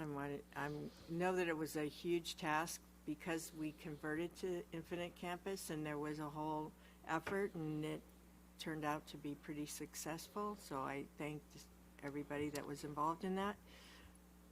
I just want to make sure we have a process and we kind of have that as a standard operating procedure from here on out, so that we don't get a backlog of those items that need mapping. I'm thinking ahead to when we finally are having a curriculum for ethnic studies to adopt, that we don't have to, we won't forget that It would need to be mapped. Yes.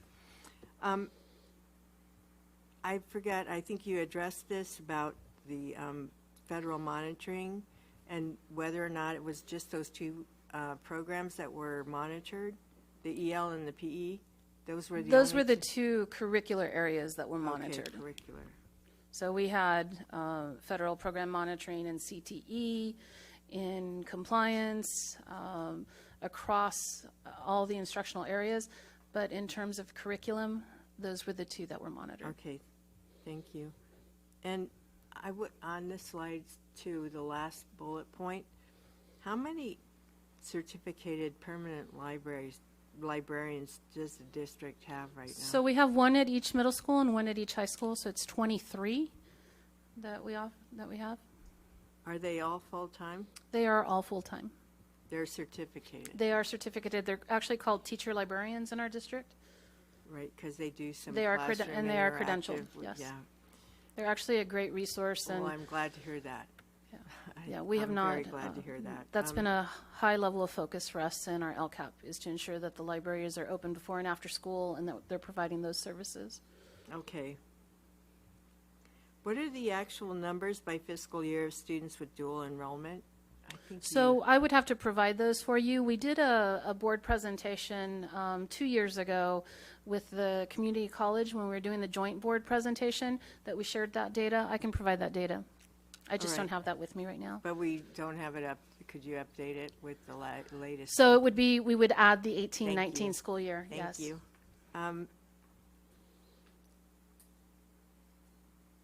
Do we have info on which schools the students who are attending were accepted?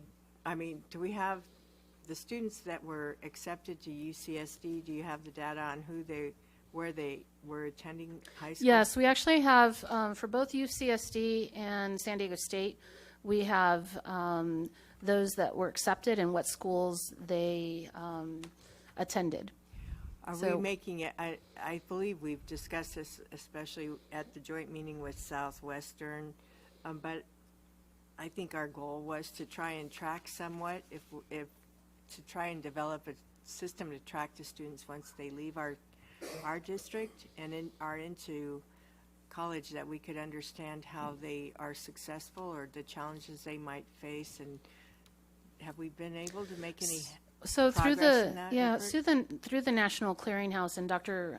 Winters certainly works a little bit more directly with this than I do, but through the National Clearinghouse, we do see 4-year and 6-year graduation rates, and he has the information, I believe, disaggregated by those students who attended but didn't complete also, and so that data is available. Oh, good. That's good. And you inform back to the high school some of that? We've shared that information with the principals, and they have access to that information so that they can work with that with their teams. But that has been part of the professional To development. kind of maybe there's some efforts they can do around parent training to help their students transition. I'm sure that's something that I could have used at the time. Remind me where the Dream Hire Conference was held? So we did a Dream Hire conference at Chula Vista Middle, and then we also incorporated it into our parent symposium last year. Okay, so was it limited to Chula Vista Middle then? No, all middle schools were invited, and To then the symposium? to both. To both? To Oh, both. that's great. Chula Vista just happened to be the venue. Do you know did you have data on who attended that? So we have about 200 students that attended the Dream Hire, and then for the symposium, I don't have the data with me. Yeah, there was a lot of kids. I saw that. So, but yeah, if you have by school where they came from, and then we could maybe figure out why some maybe didn't send, or if Yeah, so it rained on the day of the Dream Hire conference, so I think that impacted. We had 200 attend, but that impacted the attendance.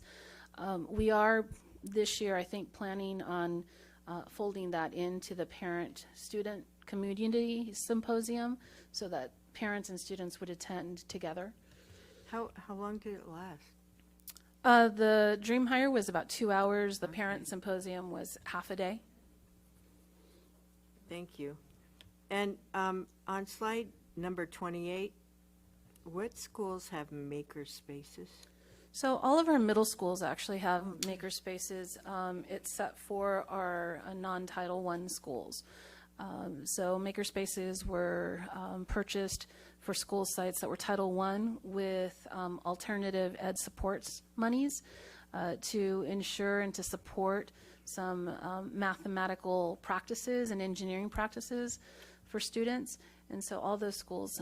We also, through Qualcomm, have some partnerships that have helped other schools develop makerspaces. Okay, thank you. And on slide 29, could you explain the push-in model? Sure, I'm going to have Dr. Winters address that one.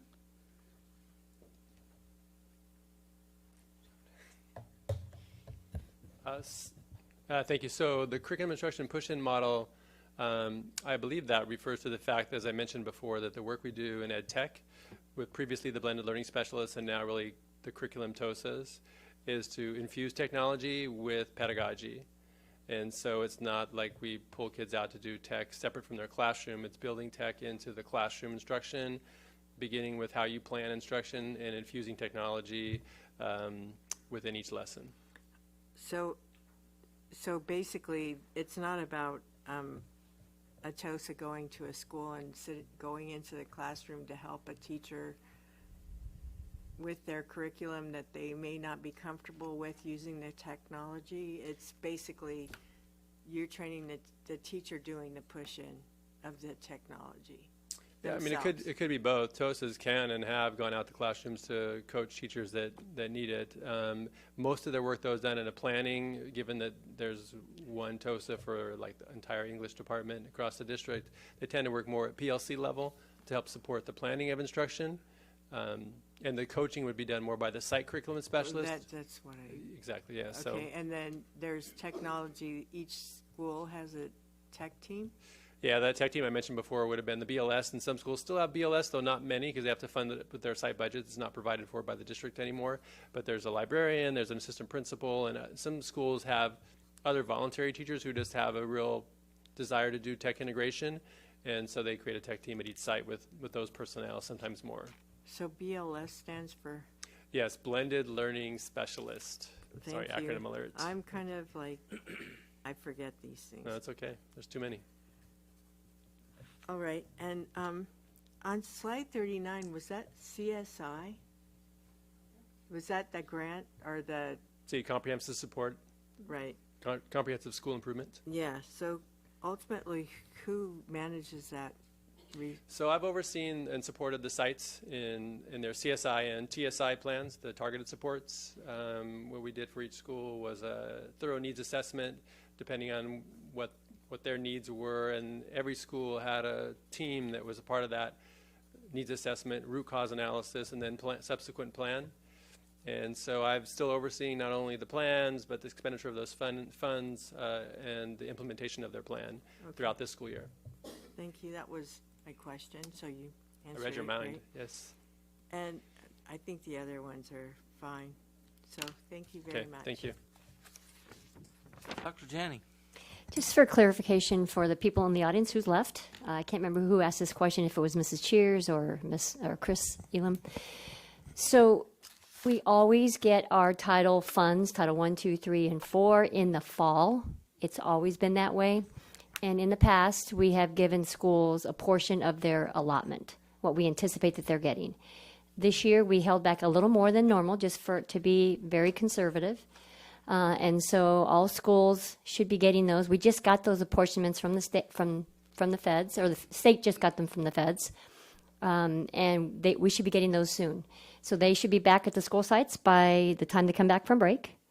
So Title 1, 2, 3, and 4 will all be going back to the sites. The full 30% that they did not receive back in the beginning of school year, they will be getting those by the time they come back from break.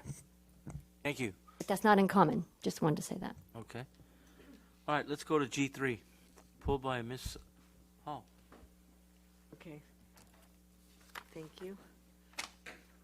I was wondering, because I noticed in this item, it talks about students using their cars. And at times, if they use their car in order to do something to complete that program, they would have to be covered with insurance, and they must have insurance. So who makes sure that the student's insured if they're driving their car to do some duties?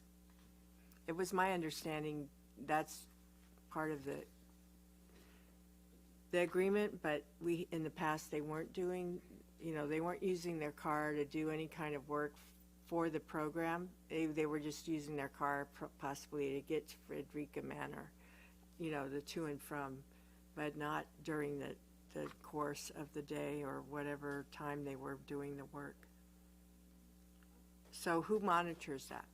So for each of these externships or internship experiences, the staff provide the students a packet that includes the field trip, whether it's a one day, and in this case it would probably be a semester or year long, and they would within it have it's the Myers insurance.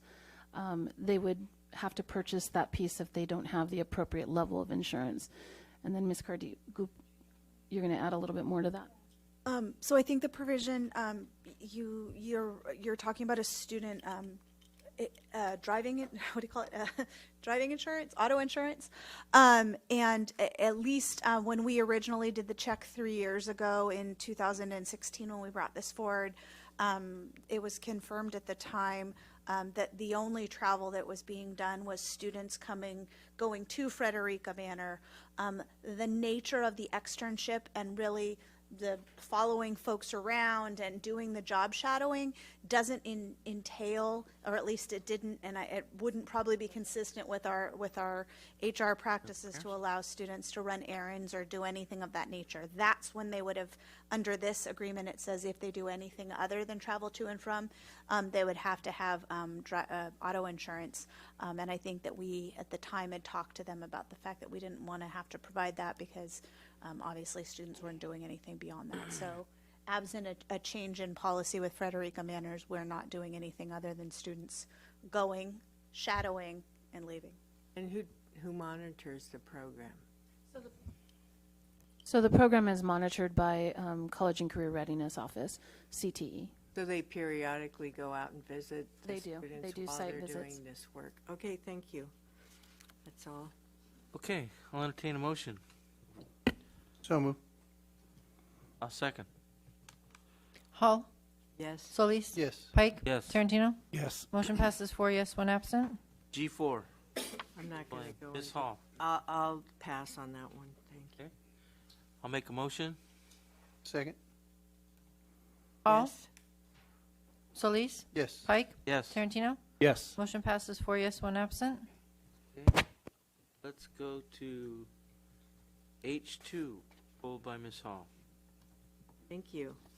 I noticed on this agreement that on page 8 of 12, kind of caught my eye, the item 5, B5.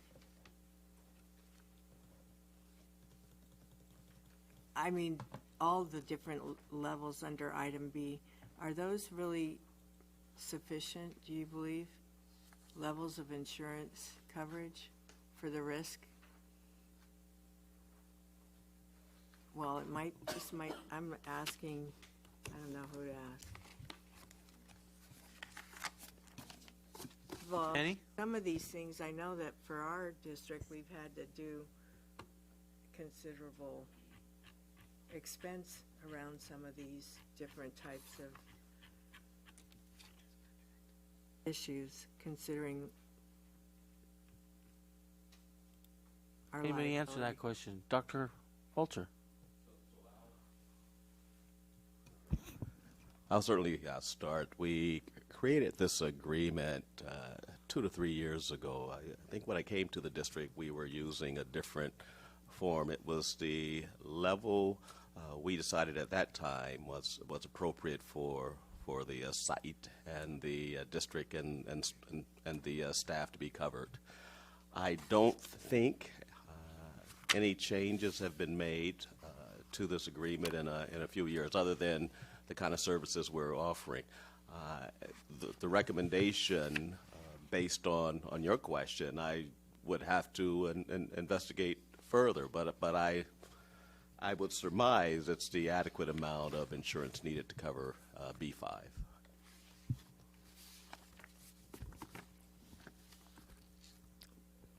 Any other questions or concerns? Question, but I'm not gonna, Sorry? well, I'm trying to remember my other question.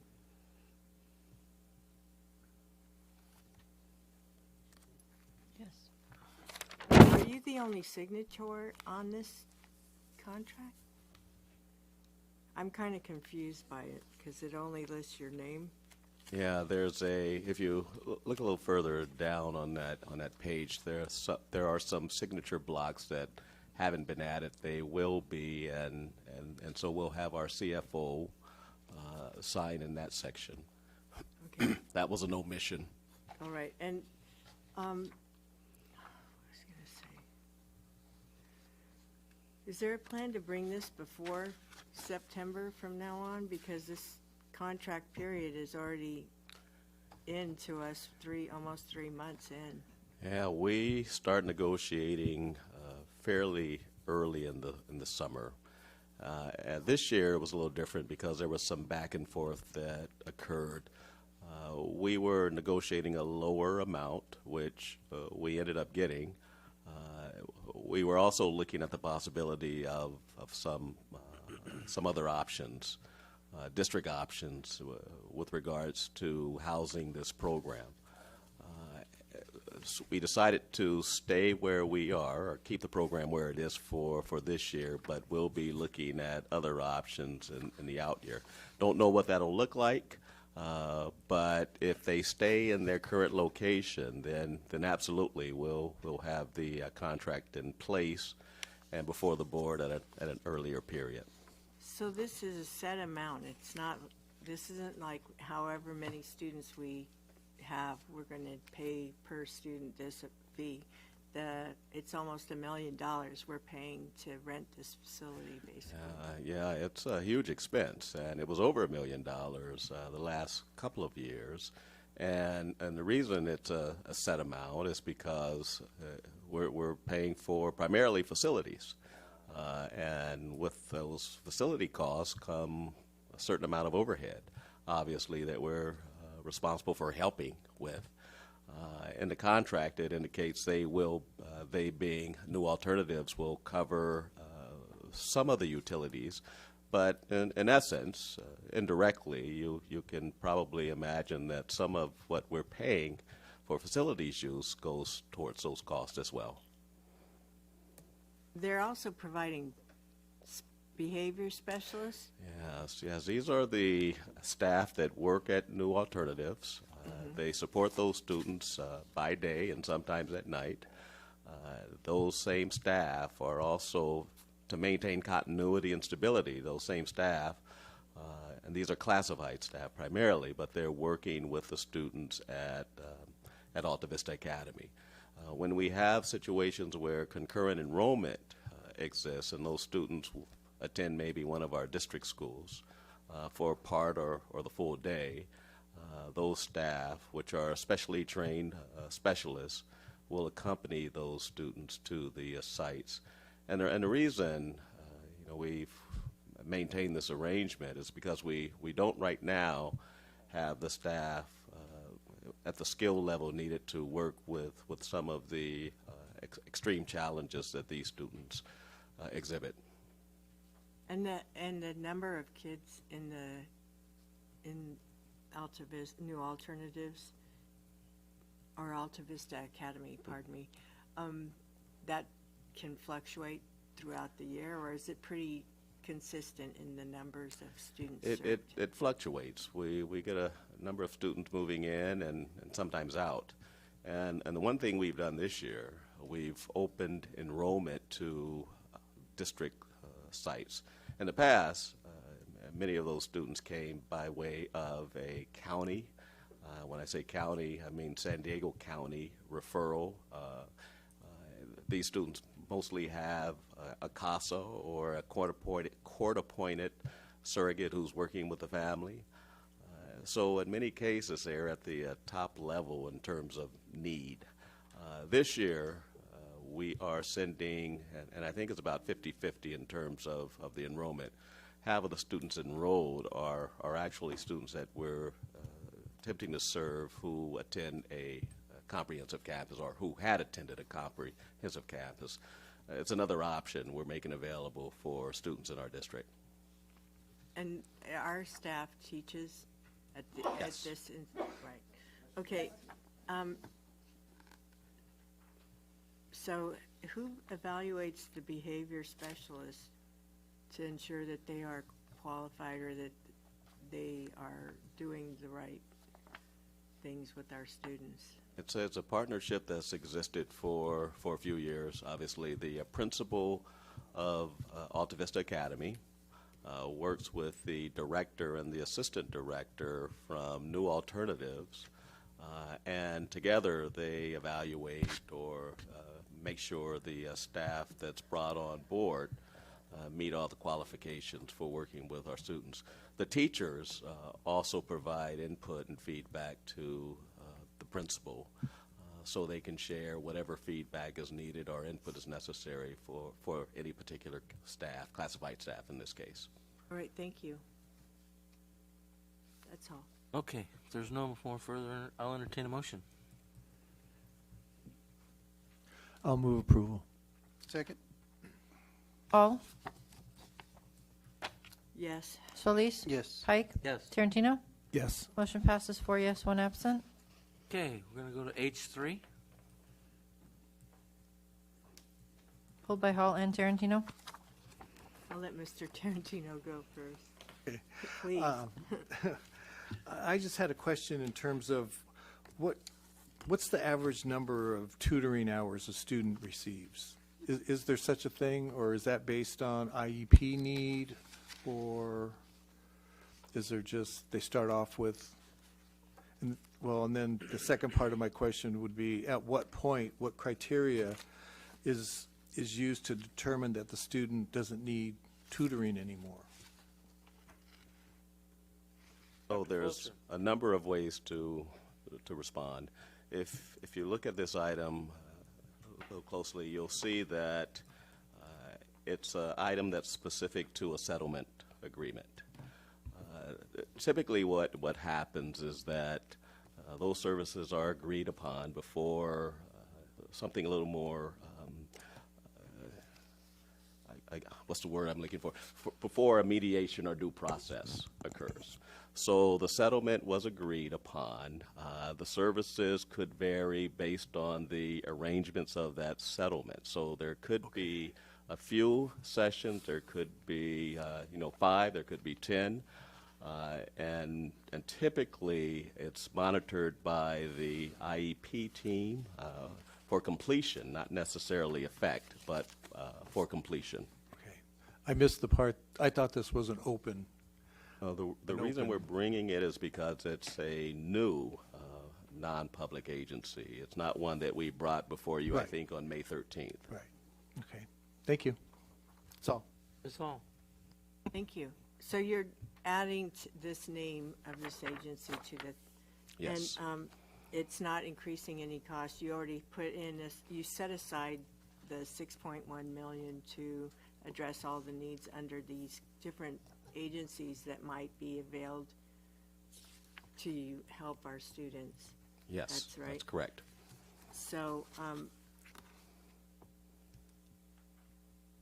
how did we qualify? How does an agency qualify? Is it just somebody selects it, or a parent comes forward and says, this is who we want? And do we monitor how those services are provided? That might be a piggyback on what Mr. Tarantino already asked, but I don't think I quite heard that. It's a joint agreement typically. Sometimes it's initiated by the parent. The district would have to, of course, comply and agree with the arrangements of whatever that settlement is. Most of the time, it is initiated by the parent or guardian for that student, and so the district reps, it could be the psychologist, it could be a program manager, it could be someone else, would have to agree with that arrangement. Okay, and do they periodically check on how what the progress is on a particular case or student that's assigned to this? Progress, yes, it's monitored. We normally follow up with the parents when the services are completed. And there is some oversight, again, by the Special Education Administration team. So there is that oversight and follow-up there. And in some cases, there's quite a bit of, there's some consultation that takes place with our general counsel as well. Okay. And could we get like in a few months before we get too far down the road, how much we've spent or obligated besides the set aside for the total, how much we've actually obligated, so we kind of have our thumb on that, Sure. on that obligation. We kind of understand where we're at Absolutely. before the year gets like halfway done or 3/4 of the way. We can get a follow-up on that. Yes. Right, thank you. Okay, no other questions. I'll entertain a motion. So moved. I'll second. Hall. Yes. Solis. Yes. Pike. Yes. Tarantino. Yes. Motion passes 4 yes, 1 absent. K1, pulled by Ms. Hall. Thank you. So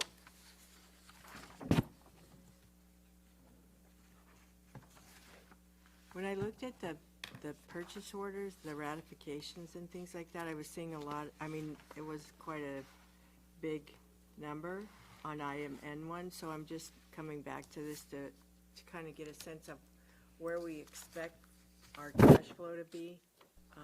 I know this isn't cash flow, but if we could have a sense in our next meeting about how these figures relate, because as we know that some of the outflow might be they did a lot of purchasing for waxy items or whatever at this point in time, so maybe next few months it won't be so great. But also, as we have been filling positions and position control decides that, yes, we have the funds, it's in the budget, you can hire this person, we know that'll increase the wages that are paid, so that would increase the outgo as well. So if you're kind of explaining how that works, how you're projecting those costs, I would appreciate that with the cash flow that's going to be coming to us in the next quarter. Sure. Thank you. Okay, I'll entertain a motion. So moved. I'll second. Hall. Solis. Yes. Pike. Yes. Tarantino. Yes. Motion passes 4 yes, 1 absent. N1, pulled by Mr. Tarantino. Yeah, I just had a question on pages 46 to 45. There's purchase orders and a description that we've conducted testing and inspection of the kitchen fire suppression systems, and I'm glad that we did that. 46 to 55. And then there was subsequent repairs that had to be done. So I'm assuming, in the description it says that it was for this school year from 8/8/19 to 6/30/20. So my question is, are those inspections done every year? And I don't know, $12,000. It seems like a lot, but was there a lot of things that can go wrong with that system? Dr. Aguirre. Thank you, President Pike. This is an annual process after consulting with our Director of Nutrition Services. So from time to time, we have to do this. And Yes. when I'm there glad are we're issues, doing it. I just. Yeah, it's a must. So Yeah. once we become aware of issues, then we need to repair them. It probably varies depending on the year, particular issues, but it is an annual requirement that falls upon our nutrition services program. Okay. Is the equipment old? I mean, are we looking at fans and exhaust systems and the sprinklers that come over the heating surfaces and ovens and stuff? Is that the kind of thing that we're looking generally at? it's sprinkler systems, but other fire suppression systems as well. Okay. Thank you. Okay, if there's no other questions or concerns, I'll entertain a motion for N1. I'll move approval. Second. Hall. Yes. Solis? Yes. Pike? Yes. Tarantino? Yes. Motion passes 4 yes, 1 absent. 01, pulled by staff and Mr. Tarantino. Dr. Aguirre had a comment to make about the... Thank you, Ms. Faceta, if I may, President. Go Pike.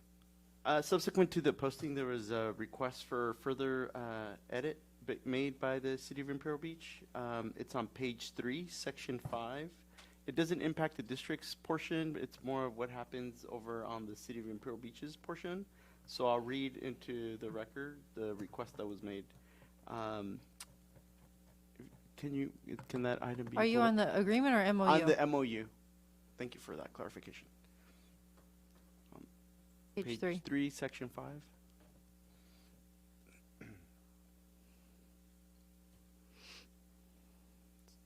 So it says under term.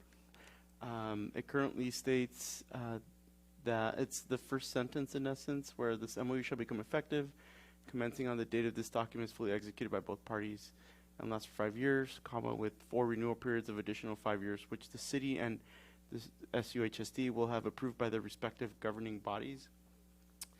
So the request for change was for it to read, this MOU shall become effective commencing on the date this document is fully executed by both parties and lasts for 5 years, with 4 renewal periods of 5 additional years, each to be exercised upon mutual written agreement of the parties. The city's option to renew this MOU may be exercised by the city manager, and SUHSD will have any option approved by its governing body.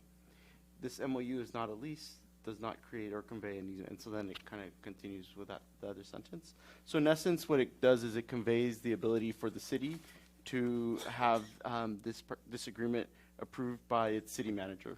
On the district side, we maintain the same language. It would come before the Board of Trustees. Okay.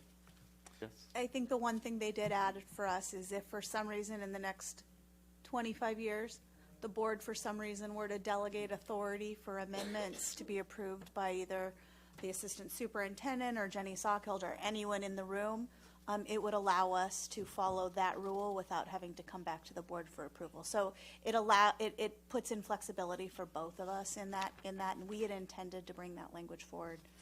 It just didn't make it into the agreement. Okay, thank you very much. Mr. Tarantino, you had a question. I just wanted to know, said that we would be given an opportunity to provide adult education classes for the residents of the city of Imperial Beach in other facilities. And I was just wondering, would they be comparable facilities, or are they going to be, what kind of facility? Are they, I guess, are they classroom-ready facilities, or would we have to pony up and make them classroom available? Dr. Aguirre. Thank you, President Pike. Trustee Tarantino, that's a great question. In essence, this agenda item does 2 things. One, it does away with a pre-existing agreement that was in place between the city and the school district, wherein the district made improvements to a facility that was in essence owned by the city. So that's the first part. It kind of does away with that because of the fact it's not currently being utilized. This second piece is the MOU, which gives us in essence priority preference for purposes of using existing space that they have. Dr. Fulcher and I toured it a while ago, it's a couple months ago, maybe 5 or 6. We toured it, and at that point, it's basically classroom ready. So they have a dividing partition in case we want to use it as 2 separate classrooms. So it is available as a classroom. In addition, they do state other city facilities. So it could also be, for example, the library at Imperial Beach. So they do have existing facilities within their city hall, their current city hall. And then there's other facilities that they could make available to us, such as at the library. Okay, thank you. Okay, if there's no other questions, I'll entertain a motion. Move to approve. I'll second. Hall? Yes. Solis? Yes. Pike? Yes. Tarantino? Yes. Motion passes 4 yes, 1 absent. Okay, this meeting is now adjourned.